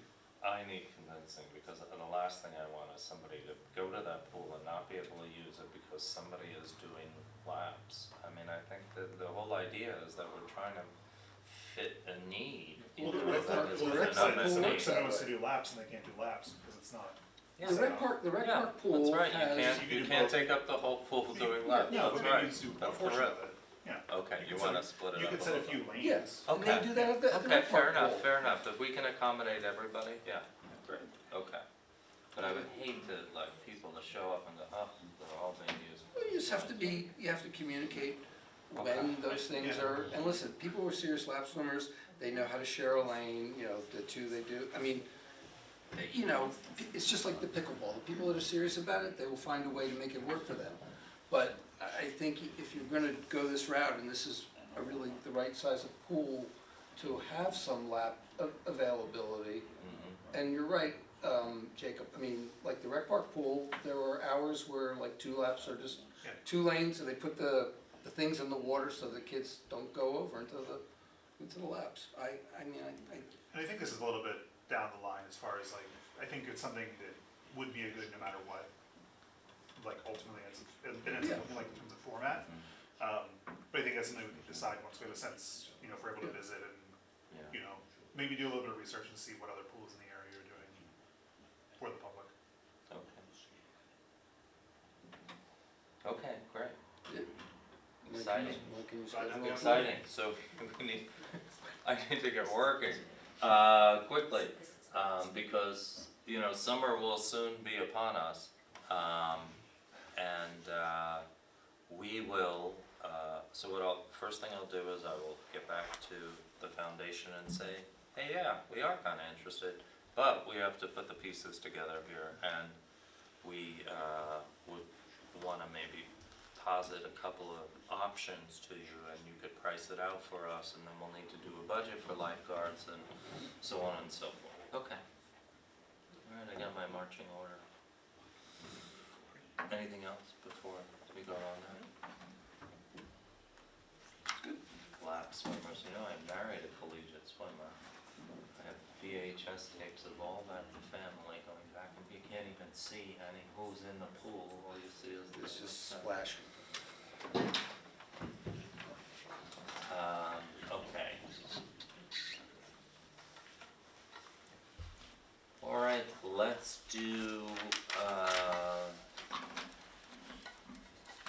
committee and board reports. We're gonna go alphabetically, it seems. Assessor's office. All right, just finishing with the 2026 exemption renewals, deadline of March 1st. March 1st is exemption day. Okay, we are also currently completing the municipality's level of assessment for the 2026 roll and preparing for the tentative assessment roll that is on May 1st, 2026, Grievance Day, 4th Tuesday. All of these things that you know, here are the hours in the assessments. Office, sales in both towns and villages continue to be strong. Most recent sale list is from February, 10 single-family sales, the highest at, and I think she means 1,000,004. There's some kind of typo there. Or maybe 1,040,000, and the lowest at 394. Commercial sale in the village with a sale price of 1,470,000. There were also 2 vacant land sales both in the town, and thanking others. So one of the things I wanted to just remind folks, because I brought it up earlier this morning, we are a 100% equalization community. We signed on with the state, which means that we value our properties at 100%. You would think all municipalities do that, they don't. In order to maintain our 100% equalization rate, we trend, which basically says we get from the state, we get all this data. They do it in buckets. They show us residential properties, how they have sales and other. They do it not necessarily just for Reddick, but in the immediate vicinity. And so this year, upcoming year, it looks like the trend once again will show an increase. I think it's 8%. I think that's what the assessor and the state settled on, would still keep us at 100% equalization. So you will get, at some point, your notice of assessment going up 8%. And again, if we can keep taxes the way they are, you would see a declining a value of 8% in your bill, for example. So know that if you own residential, commercial, I think even for vacant, you are going to get, once again, a higher assessed valuation. It should come as no surprise to you. You were all smart in buying property here in the Hudson Valley. Building and zoning. Who's doing building and zoning? Christina, that's you, Sure. right? Building and zoning report of March 2026, 17 permits issued, 65 inspections, 73 COs, 2 complaints, and a total revenue of $4,125. That's a partial, right, partial month. But are we seeing a little bit of a slowdown? Probably. I mean, Christina, you and I have talked offline about this thing, just maybe a little bit change in the characteristic, maybe a little less new builds, and certainly here we've had, for those of you who have been around for a very long time, and some of you here tonight have been around for a while, we've had some of the fastest growth, we'd like to say smart growth, but fastest growth in the community since probably the 80s, if not earlier.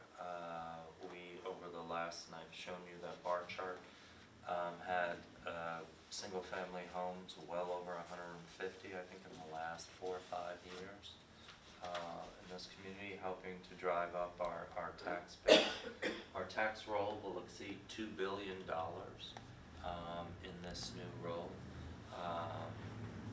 You'll hear me talk about that and bless you, and the tax base that exists in the 2 villages, and how, in the newsletter, and how their tax base makes it really challenging in order for them to meet the needs of the services that they provide.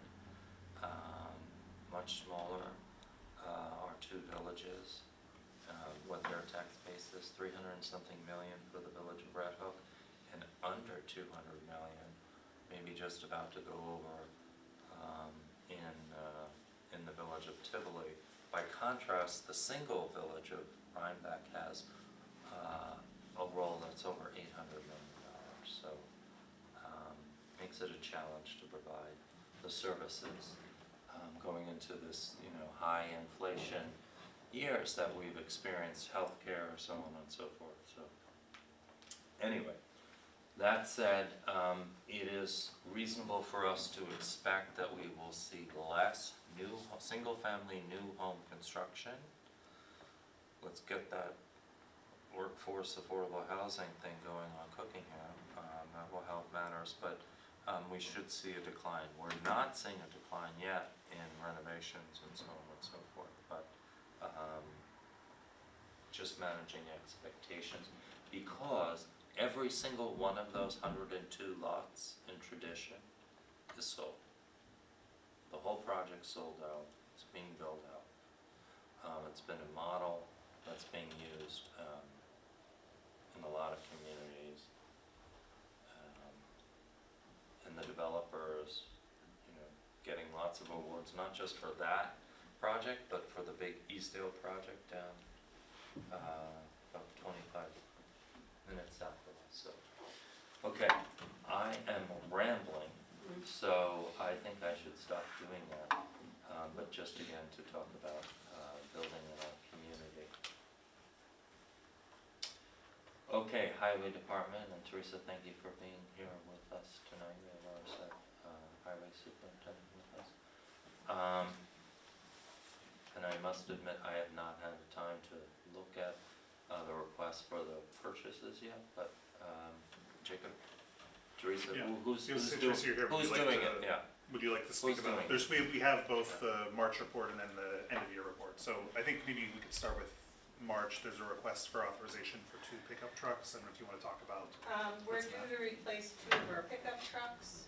Due to emergency response use, the highway department has determined that these vehicles are not suitable for replacement with EV alternatives. Crew cab with utility body and liftgate, it will replace truck number 3, a 2011 Chevy 2500. The estimated replacement cost is $75,550. Standard pickup, this truck will replace truck number 1, 2016 Chevy 3500. The estimated replacement cost is $58,000. We do have a plow on the truck now, which we will transfer from the, to this new truck. It's used to plow smaller roads and cul-de-sacs. We've had success with the New York State Vehicle Marketplace, mini bid contract in pricing and purchasing these vehicles. You have to put the bids out to everybody in the state of New York who carries these vehicles on the vehicle marketplace, so they're pretty competitive. The first step in doing this is to get authorization from the board to put in an application. So we do have money left in the HT equipment fund, and we also have dollars in the CHIPS account that we did not use for the utility van. But as Robert said, we have lots of reserves. The DB reserve fund is over $660,000, and the B reserve fund is over $1.5 million. In the past, we have had the board transfer from those reserve funds to make these smaller purchases. If it were a plow truck, they'd usually go out to bond over a number of years. But that's at the discretion of the board, if they prefer that I do CHIPS money. We do have it available from last year's rollover. We don't know what next year is going to be until April 1st, but the feeling is it will stay the same or increase according to what I saw at Advocacy Day. We've already obtained the approval for the CHIPS use. You have to put in an application and ask them if it's okay. It wasn't with the van, but it is with these pickup trucks. So I'm looking for the initial authorization to get the pricing to bring back to you for the approval and what type of funding you want to use.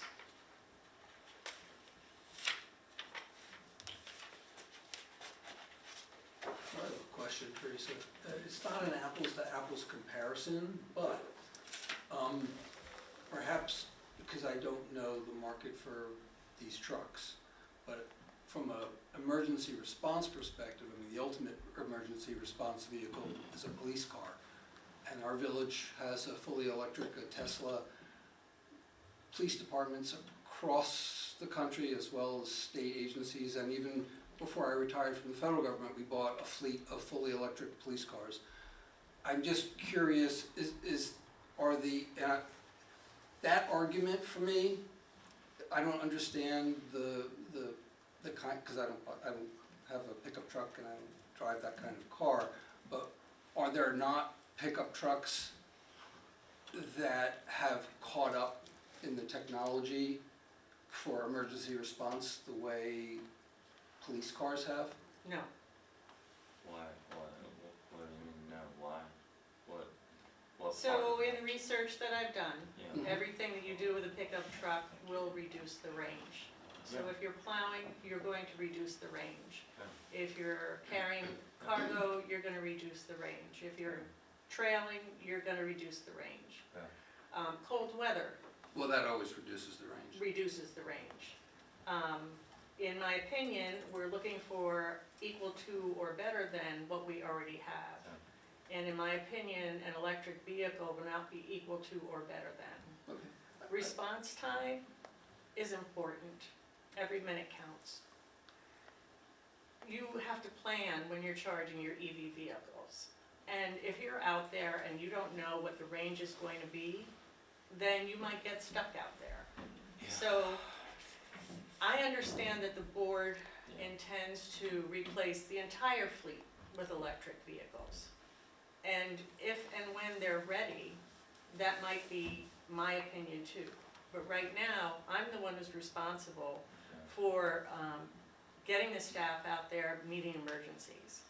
And I think that using an electric vehicle in place of a traditional vehicle at this point in time would not be the best thing for our department. I just respectfully disagree. I mean, I've studied, this is a You can topic. disagree, Robert, we've disagreed Yeah. before. I actually disagree with you, Robert. I think that, I haven't disagreed yet, if- how could you disagree with me? well, I haven't stated my opinion yet, but I think that these are not commuter vehicles.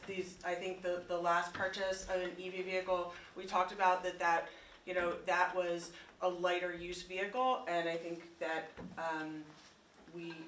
we made that decision when that made sense, but, in terms of, a heavy duty, equipment that's gonna have to be relied on, I think we should take the recommendation of our highway superintendent. Do we have a sense of how many miles would typically go into a day's use for one of these vehicles? Like, how If many? you can tell me how long a snowstorm is, I could tell you. Okay. That's one of the issues. Yeah. We could be out there for hours. Mhm. If I have an electric vehicle, that's a plow truck, and I'm out there for hours, right? Then I have to pull it off the road and bring it back and charge it. There's no redundancy in that case, yeah. We don't, the police I understand. department. That's why I asked, that's why I wasn't disagreeing. I would like Hang on. to, I would like to finish. Yeah, go ahead. The police department has multiple vehicles. That's right. These are specific vehicles.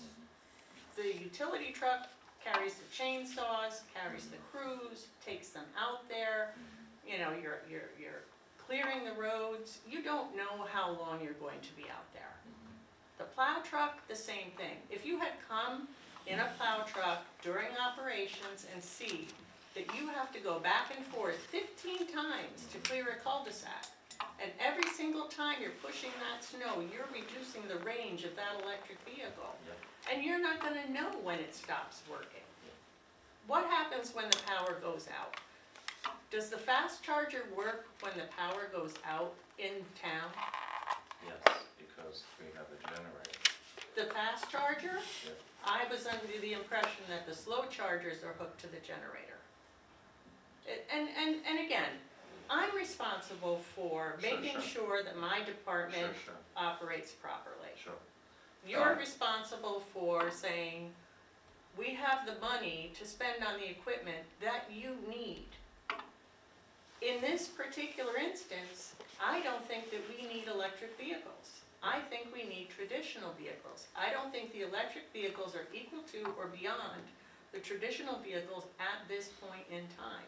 Okay, and I respect that opinion, but I disagree with that opinion. As somebody who studies this issue on a regular basis, weekly probably, you The know, highway and I department would also issue? say, hang on, I just wanna say, we have a policy now that we have adopted that says we must all look at green procurement options, and we must put out there why we are pursuing a green option.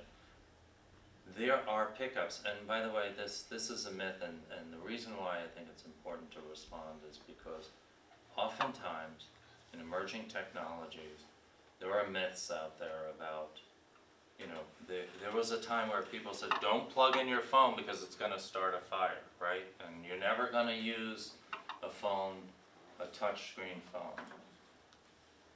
The range on a fossil fuel vehicle also goes down when you're plowing, okay?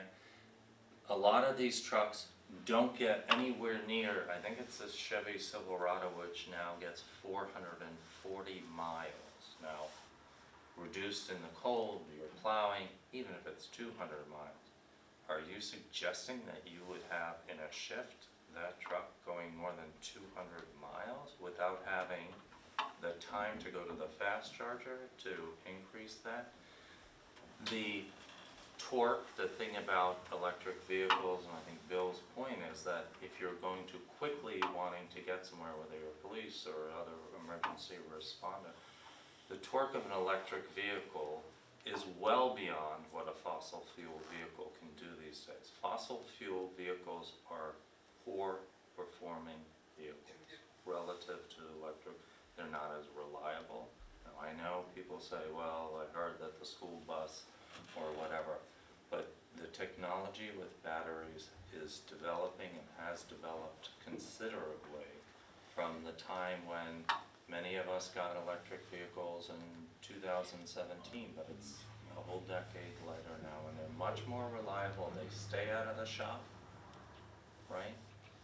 So, They had 6 recalls on the highway superintendent's vehicle in Milan so far, and he's had it for less than a year. okay, well, I don't It's know an what they chose. electric. I don't know what they chose. It's an So- electric Mustang Yeah. SUV, and Yeah. he uses it for his personal vehicle. And so far, they've had 6 recalls. Yeah. You study the electric, I study the highway departments. Yeah. As vice president of the New York State Association of Highway Superintendents, I have information from all over the state on who is using these, who is not using these, and why. Your opinion and my opinion are different. Right, but we have a procurement policy that we I have adopted understand the that says procurement we must policy. go through the process of comparing what the green options are, I have done that, Robert. but you haven't presented it to us. Well, I'm sorry then, I am not going to apply for these trucks. Okay. Let's continue on with the report. Jacob, do you wanna take the rest of this up? Sure. I mean, I think, I'm sorry to see Teresa walk out, but I think that for me, this is not a rejection of EV vehicles, but I support what she's saying, that they're not appropriate for this use, and Well, I mean, it would've been Christina, nice if to you have the study the information. topic, yeah, if you study Like, the topic. that's why I was asking if and- she listened to the range, and she Yeah. didn't. Look, Or didn't We present ran at into least. this issue with the van, and again, our policy requires that we compare and contrast, yeah, right, and we have the information. And we have purchased, you know, fossil fuel vehicles in the past. Yeah. what and is it the doesn't policy exist. exactly that we're? The green procurement policy, yeah, Yeah, I'll I send think it to you so that'd you be can great. read up You on should, it. Yeah. you should, because I'm a data-driven person. Yeah. That's why I said it wasn't an apples-to-apples comparison between police vehicles and these kinds of trucks. But I would say this, there are other communities that have chosen to go EV. And if I was making the justification, if I was writing the justification memo to go with fossil fuel, I would at least have information from some other communities Just to compare. that, just to show that, like, they're not as efficient, or they, you know, they're not really the right thing for right now. I have no problem supporting the purchase of conventional fuel combustion engines. It's just that we have a policy, we have to operate within the policy, and all it really requires is a justification memo. That we didn't get, and I that's think we why approved- I asked. We approved a fossil fuel vehicle last year, right? Last year? Last year or the year before or something, I mean, Pretty pretty recently, Yeah. because, there weren't options As available. well as a chipper Yeah, and some other it was things. like the, I don't know if it's the forklift or One of those. something like that. But I mean, there's electric forklifts. Anyway, the point is, and for the folks at home, it's not just about being green. it's not just about saving on emissions. It's also about saving dollars. So the fossil fuel vehicle that she's advocating for, which maybe we would come to the conclusion is appropriate, it costs money to put fossil fuels in that vehicle. We have excess energy that is being produced on top of that highway garage right now. So we have the capability of having, in essence, free electric fueling that vehicle. So it's about dollars and cents. And the maintenance costs as well. You know, and the maintenance cost. I mean, as somebody who's been driving electric vehicles now for 9 years, you take it in for tires.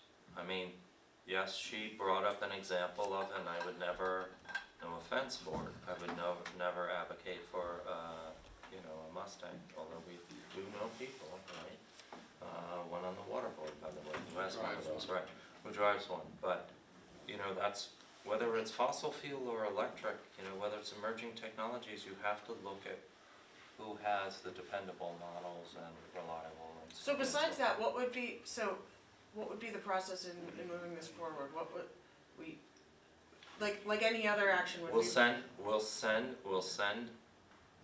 Teresa the green procurement policy to make sure that we're complying with that, and ask her to please compare.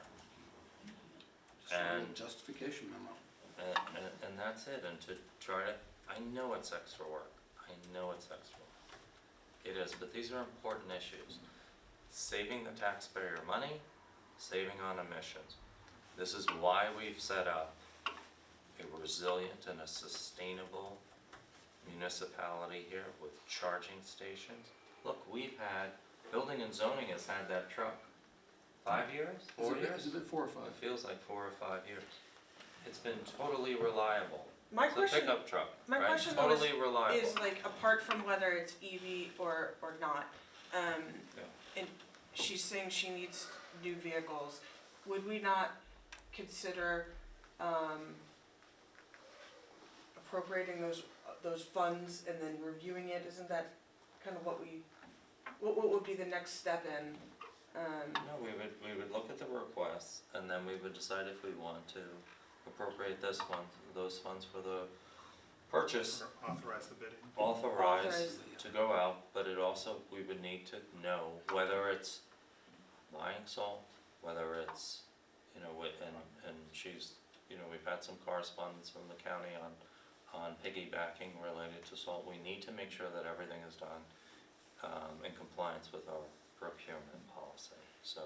It seems to me like the compliance with the procurement policy, I agree that okay, that can happen, but that doesn't necessarily seem like that should stop the process. If there's, Well, I don't think we wanna stop the process, if anything, we wanna accelerate. I'm offering my time to send some, and I did with the van, by the way, yeah. to say, take a look at these models, only because it just happens to be one of the few things I know something about. Would we need to take an action? And Tonight? I don't think we Yeah, I have don't an know, action to take. No, I don't think we have an action to take tonight except to try and assist. I'd be happy to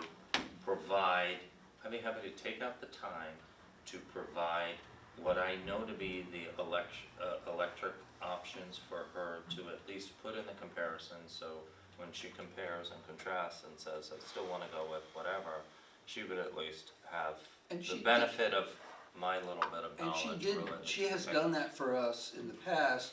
Yeah. We had to buy a new chipper. There've been a number of things where she just gave us the data and showed us why a conventional combustion engine was the appropriate choice, and we approved it.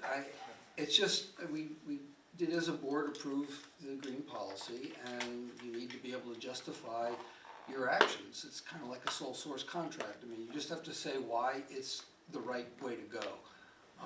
And we have done an enormous amount of work to set ourselves up so that we can have green energy and excess green energy that we can use for these purposes. And so to then say, oh, you've got 10 charging stations and you wanna convert your fleet, and by the way, all these add up to points with state programs, all those points add up to grant funding, and guess what we use the grant funding for?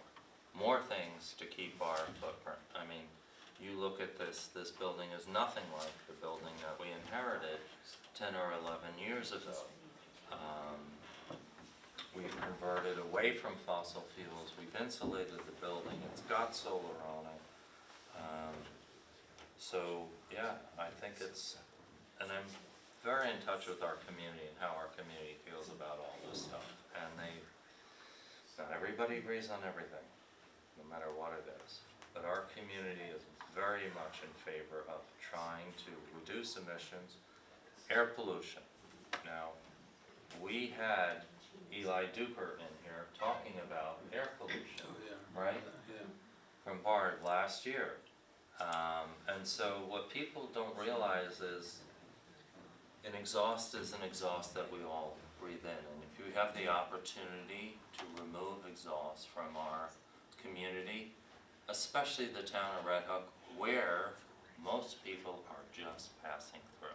That's the reality, because we live at the concert of 3 state highways coming through our community, so there's a lot of car and truck traffic and emissions coming through. So whatever we can do, I think we at least need to put in the time and compare the options before we go ahead and move forward. And I know that's frustrating for people who, are used to working with, it's true of all the departments here. I mean, we didn't take credit cards before. We didn't do, automatic banking. We didn't do, any new technology always is met with some level of skepticism and concern. I think it's a fair point that she makes, is she's responsible for the department, so she needs to know that that truck's gonna work. So that's And that's where I fair. think that the range is important, to have some estimate, right? Like, if we know that we're driving 500 miles in a typical storm, then that's the answer. If that's what it is, great, like, we know that we can't go with an EV And option. this because it's winter not would gonna be a really great comparison, because these were some doozy storms that they were out Yeah. a lot. And so I mean, she's got the date, she has some of the core data already. Well, I rode in the plow truck in one of the last storms. It's very, very interesting experience. I mean, Right on the truck. yeah, I mean, it's amazing how many times you have to clear an intersection back and forth, back and forth, back and forth. I mean, it's Yeah. I would have gotten car sick if I had done like the Forest Park route. That's a tough one, actually, down at the end.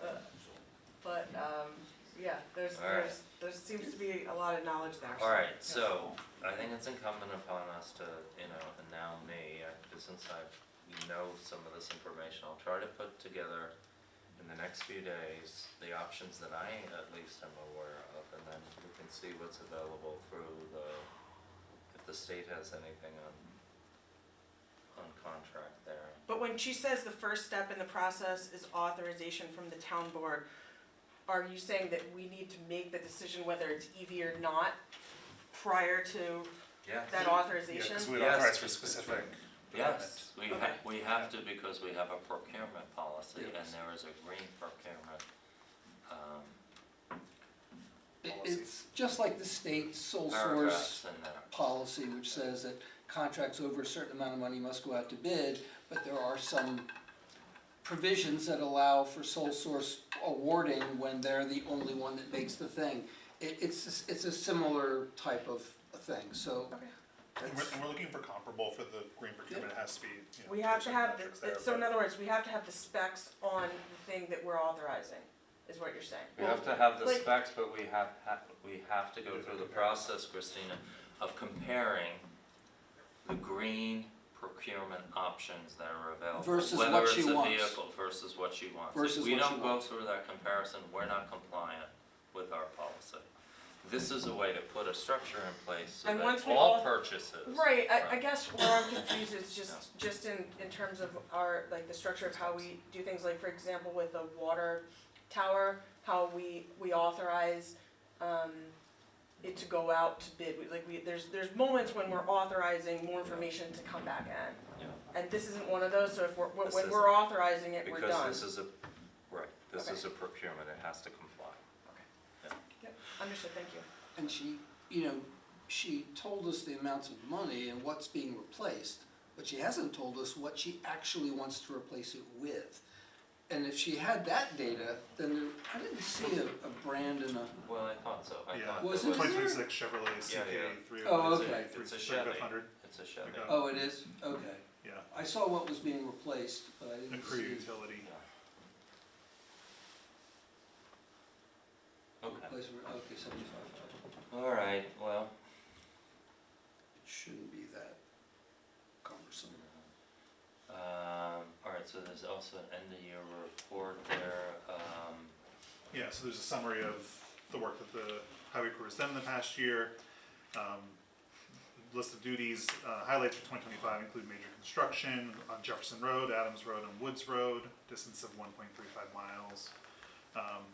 Capsule overlay on Granmore Drive and Seymour Drive, 0.85 miles. Work on the Forest Park drainage project, 514 feet of drainage pipe, 9 catch basins on Shady Lane.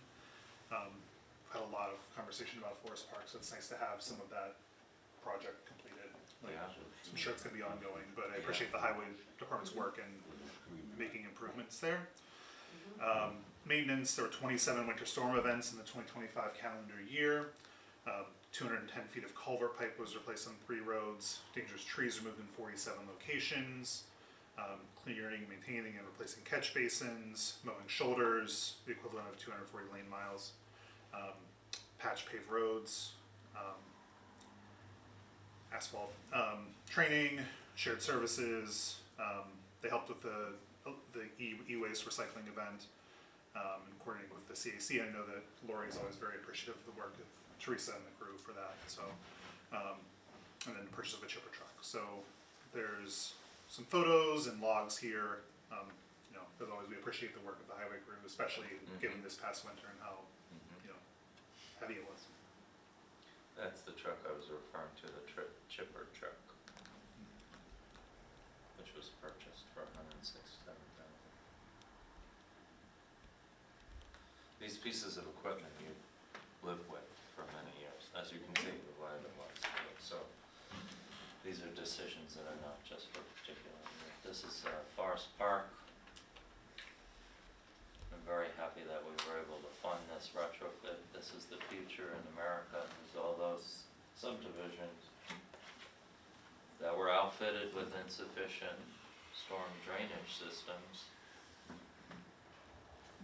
Forest Park was also built on a wetland, so. Right, and that's true. Hydric soils don't help.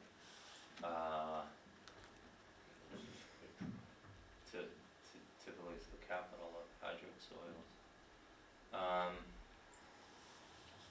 Okay, tree, more visuals. Whoa, okay, so that's a All the dated logs log. are there. That's the There's a lot log. of information Okay. there. Let's go through the log. Okay, Shrunk down. monthly police. Okay, you got that in the right order. Do I? Well, mine's goes backwards, so. So the police report, they gave us 3 months worth. In December of 2025, they had 133 incidents, plus 12 in Tivoli, who they are now contracted with. They issued 29 summonses and made 2 arrests. And then, just go for January. They're a very busy police department. They had 111 calls that they went out on, incidents, with 11 in Tivoli, additional 11 in Tivoli.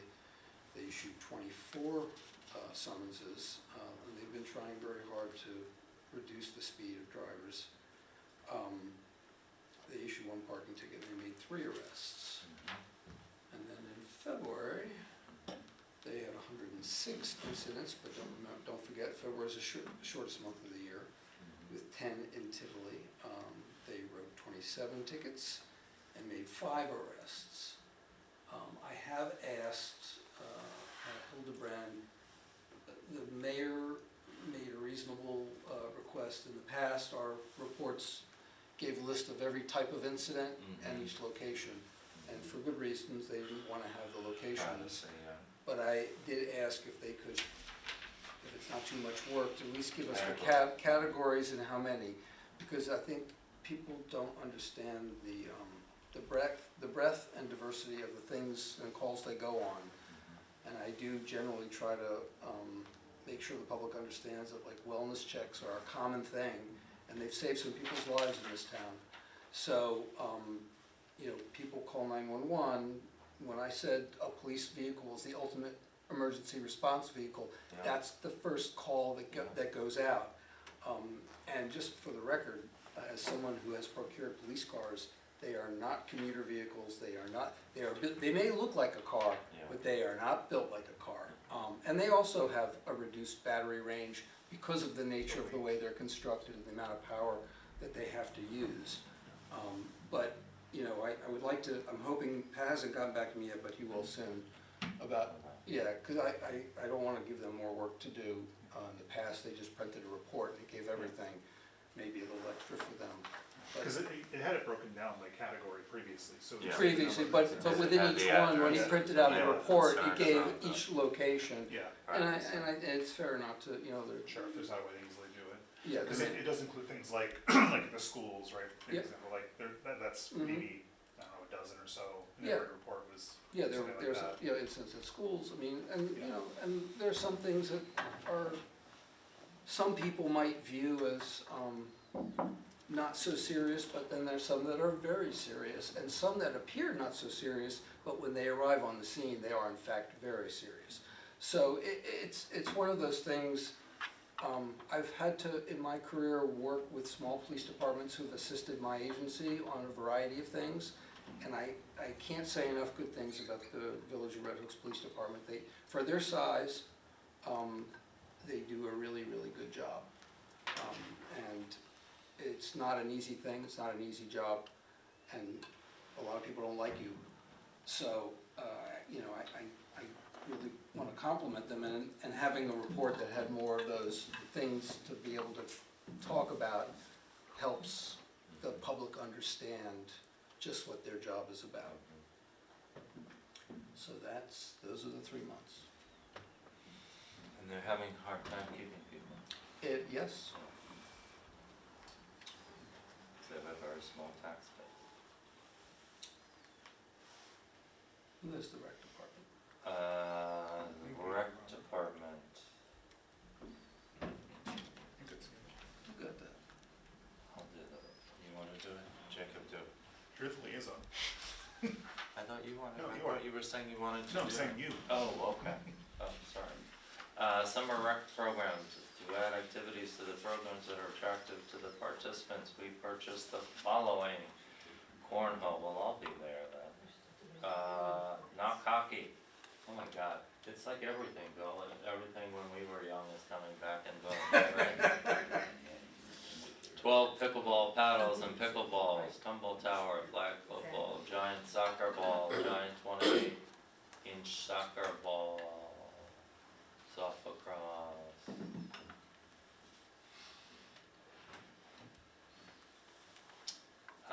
Grants workshop, fishing contest we talked about.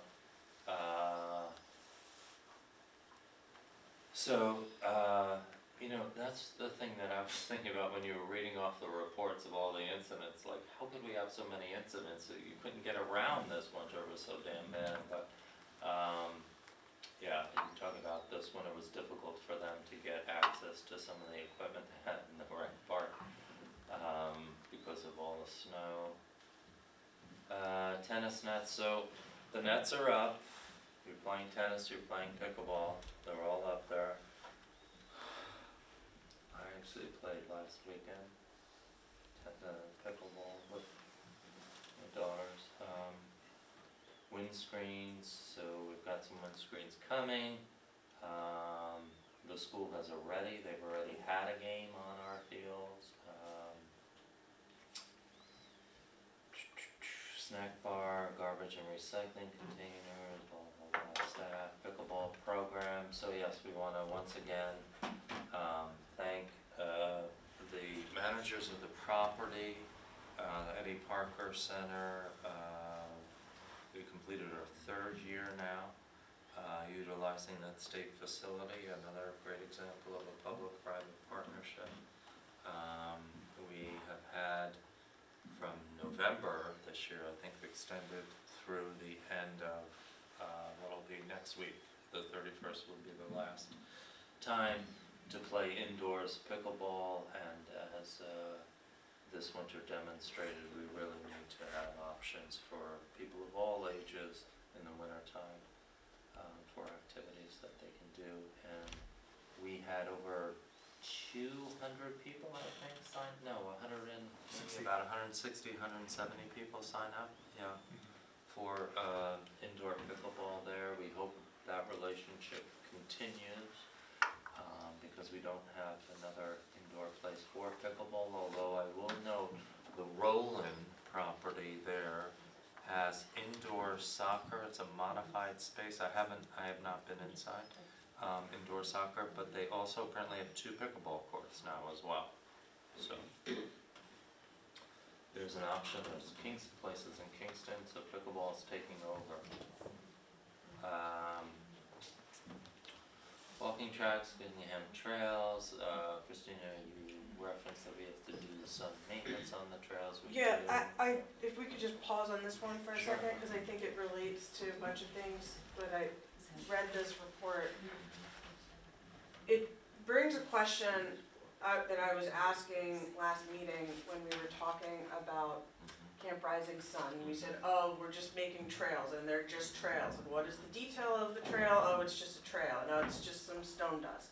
Well, was that reviewed? Was it designed, like Cookingham, they're all washing out. What was the design of that path?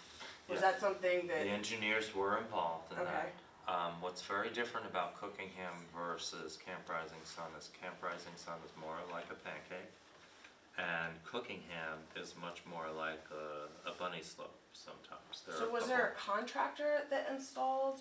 Yes. And Yes, is it was it, a project, went out is to it bid, under- it was reviewed by the engineers.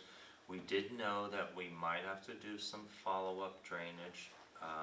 We wanted to see whether or not it could perform without a feature on, this is on the north end, where we may need to put in another drainage improvement area, but it's, as it turns out, the hill coming down from Abraham's has washed out on several occasions now. So we're looking at some of the options, and actually Ryan has put together a couple things that we might consider doing. So, and it washes out during those heavy rain periods.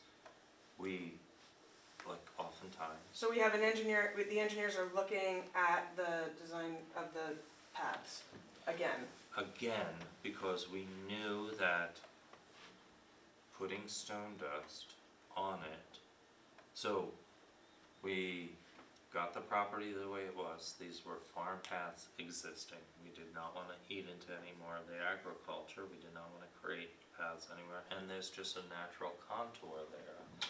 So they wanted to make it accessible for both biking and walking. What replaced, so we do get washout, but what was there before was mudding out previously. So they did their best in engineering and designing to try to make it so that it was easy to maintain. But yes, our crew has had to come out there, I think, 3 times last year. And they come out with a rake or whatever, and they try and put the material back and roll it. And they're learning how to do it better as well. So it hasn't been a lot of, the trail part hasn't been a lot of work, but it's a learning curve for all of us on how to deal with that. So they did improve the existing farm paths, and in certain locations, no problem. But as you know, because you're involved in the development arena, where you have that kind of slope, it's a real challenge for. I think it would be good to look at as like what was the original design, what are the engineers' comments on how it's performing, and what is the feedback on how it's being maintained, and what those costs are, because as we're looking at other opportunities to expand parks and the, even the John's, bait, John's pretty good about Yeah. breaking that all out for us, so Okay. we can take a That- look at that. that would be Yeah. great, as for well sure. as Brandy or Ryan's comments from engineering. Yes. Mhm. Yeah, I mean, it'd be good to get maybe Ryan to put something together about like, hey, I've walked, because he's been involved also in the engineering related to the solar, and as they put the fence back up in the area where it's been taken down to create, he's also getting out there on the trails and seeing the trails. They also had to dig up next to the trail because of a water line that came all the way from 9 to the historic house in the back that was leaking from, and that pipe is not related it's not connected to the other central main. Anyway, I digress, but,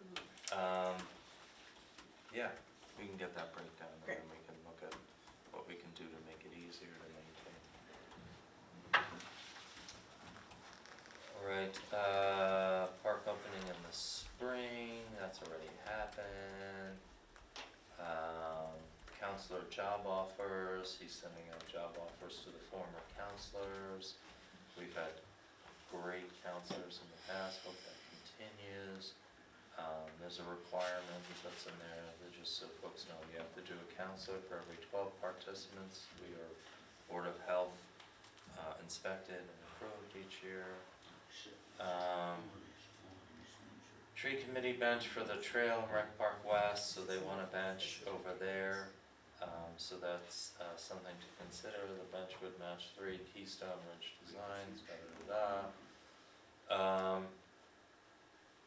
So the request is made, but he has not provided a map. And I wanna make sure before you all see this bench and where it's designed, that it's consistent with the adopted plan for Rec Park West, that the bench is not.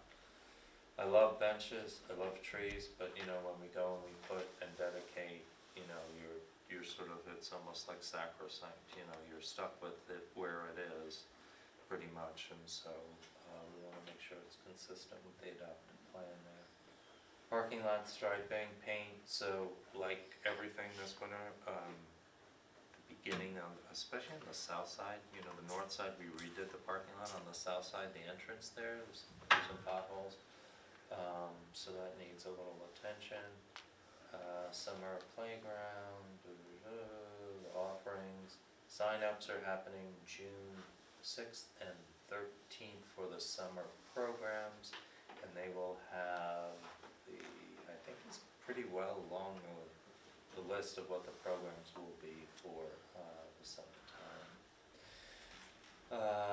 Picnic tables, we bought a couple more picnic tables, electric for the new baseball shed, so we had another great project was that shed that was constructed last year, so we need to get some electric in there.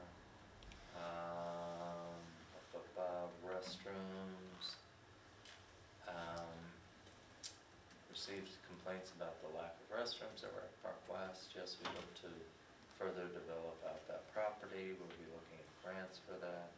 We did have portable restrooms there, so we might look at doing that again.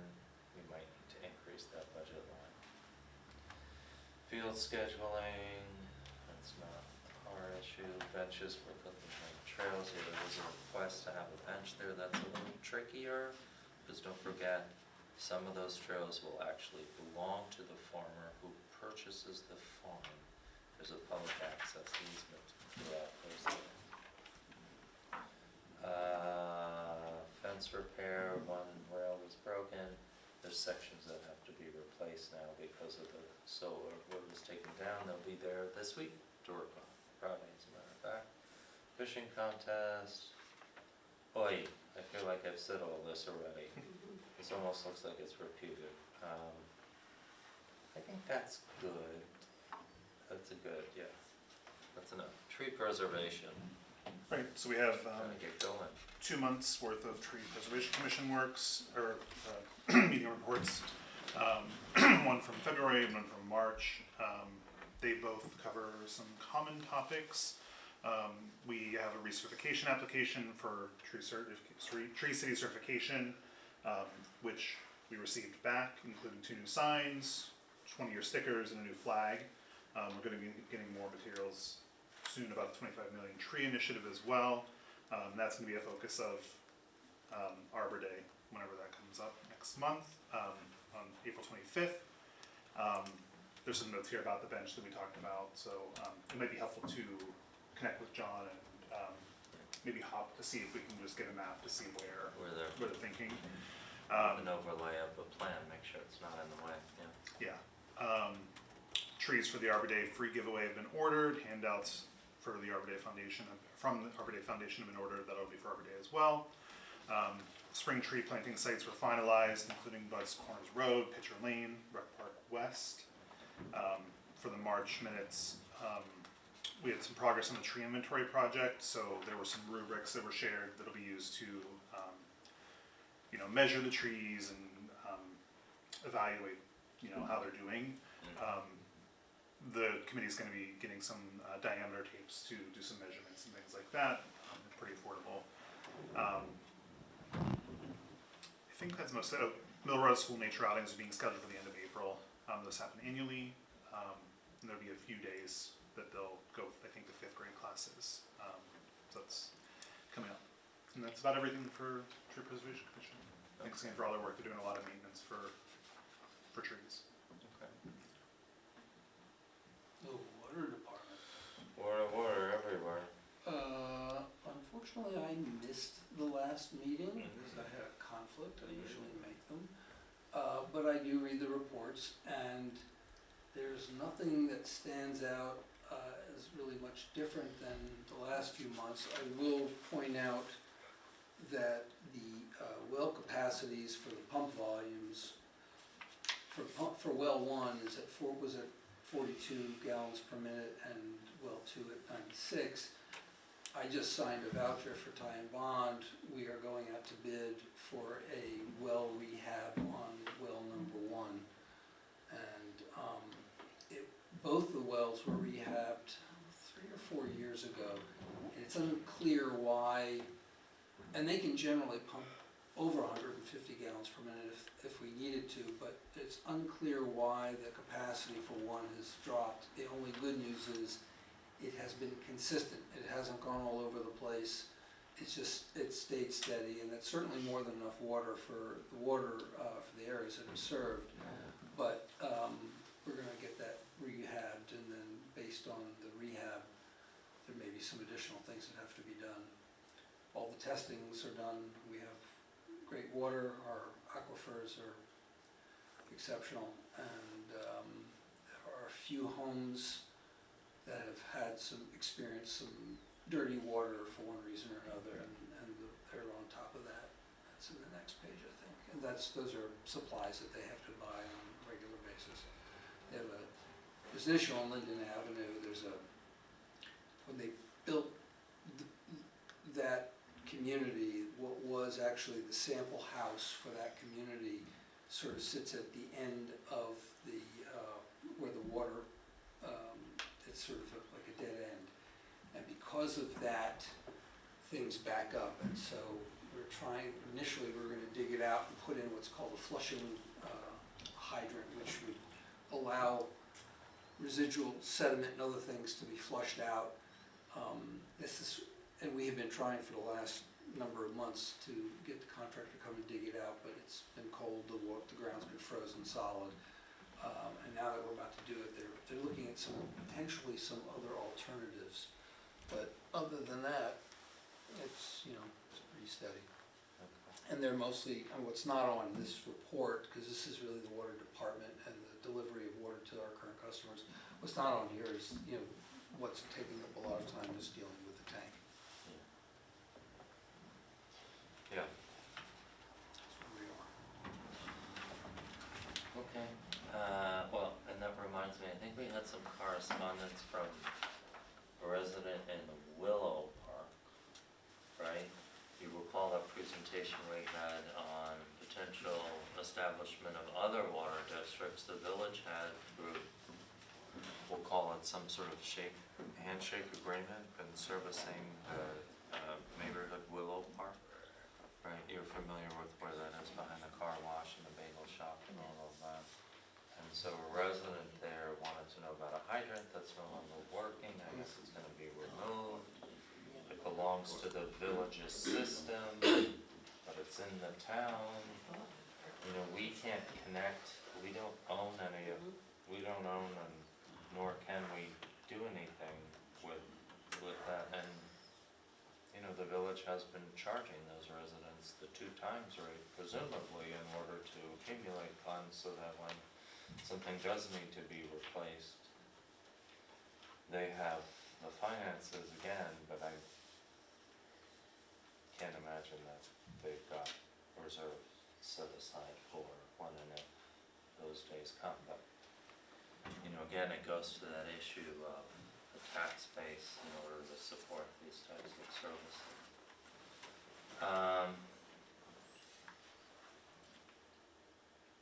You have other correspondence?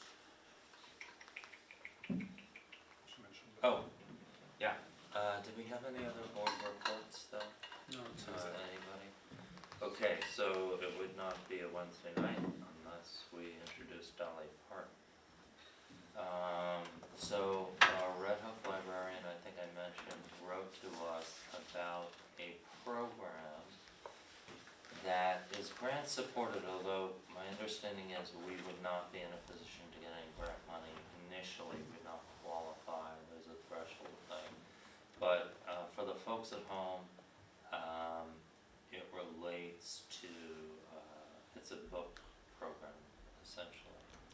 And again, to go back to that stat, which I found disturbing, and I haven't verified it, so I want to be careful, but he says only 55% of 3rd graders tested proficient at reading.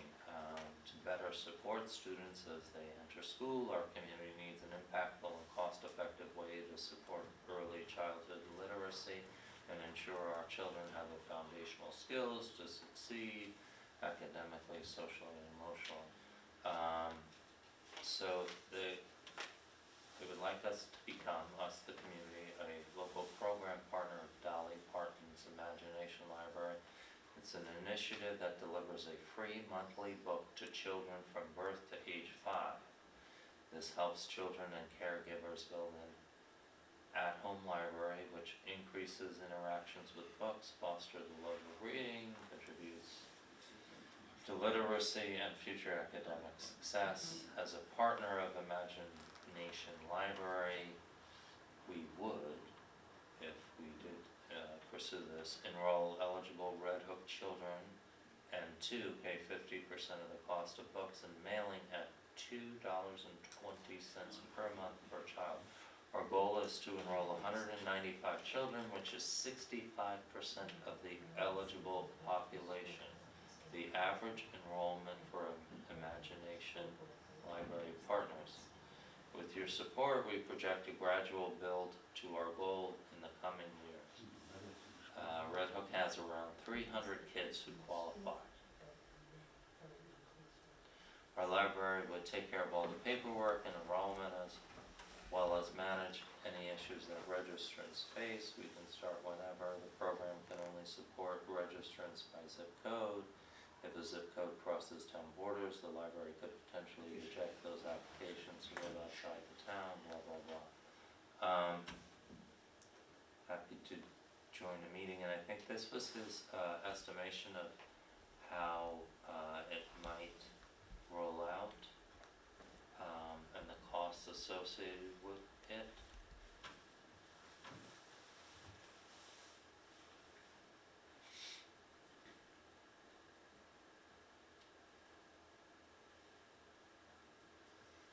Seems a little low to me. Oh, there we are. It's the monthly number. So it would, his estimation would be for the first year less than 1,000, close to 2, then 3, 4, and 5,500 by the time it reached the 5th year. That seems like it also gets up to 100%. In the letter it says he's shooting for 65%. Yeah. So we should obviously be somewhere between that 3,000 and 4,200 number. I think it would be helpful if he told us where the 55% metric came from.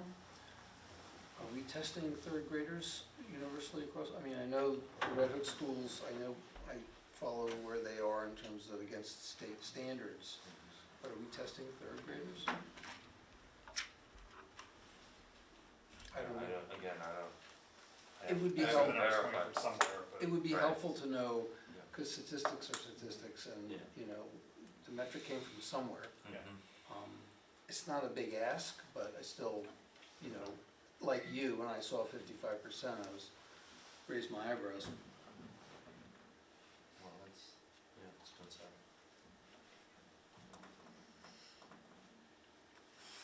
I mean, yeah, we can get confirmation of 55 where that comes from, but do you all have any initial thoughts on?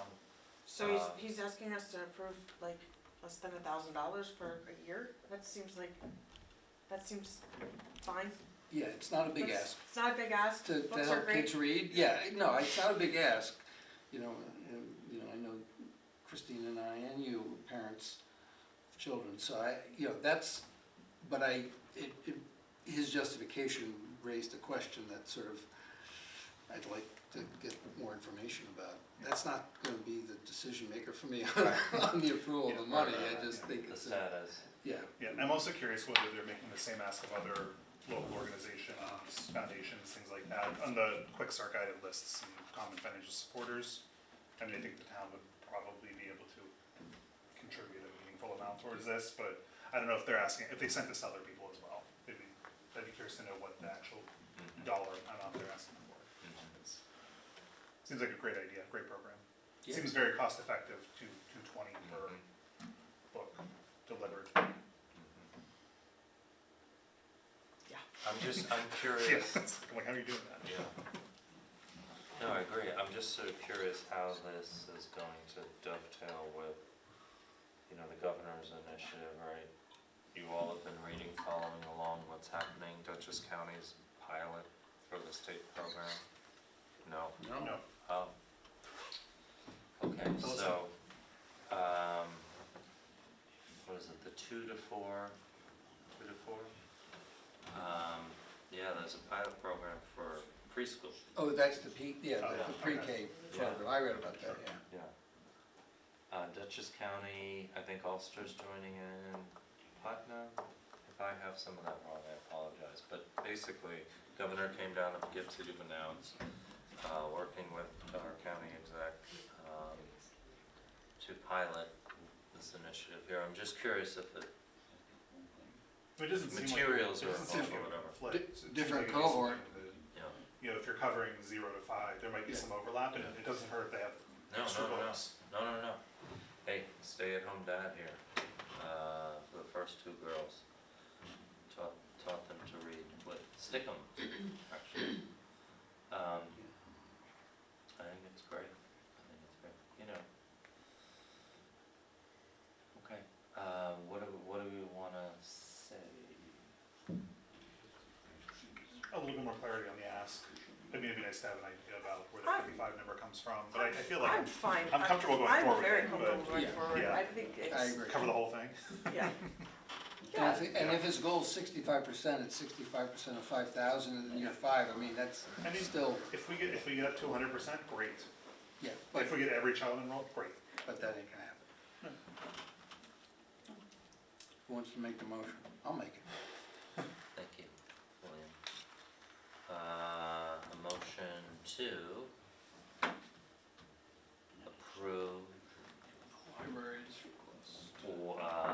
collaborating with the Red Hook Public Library to have our community partner with Imagination, Dolly Parton's initiative, delivering a free monthly book to children from birth to age 5.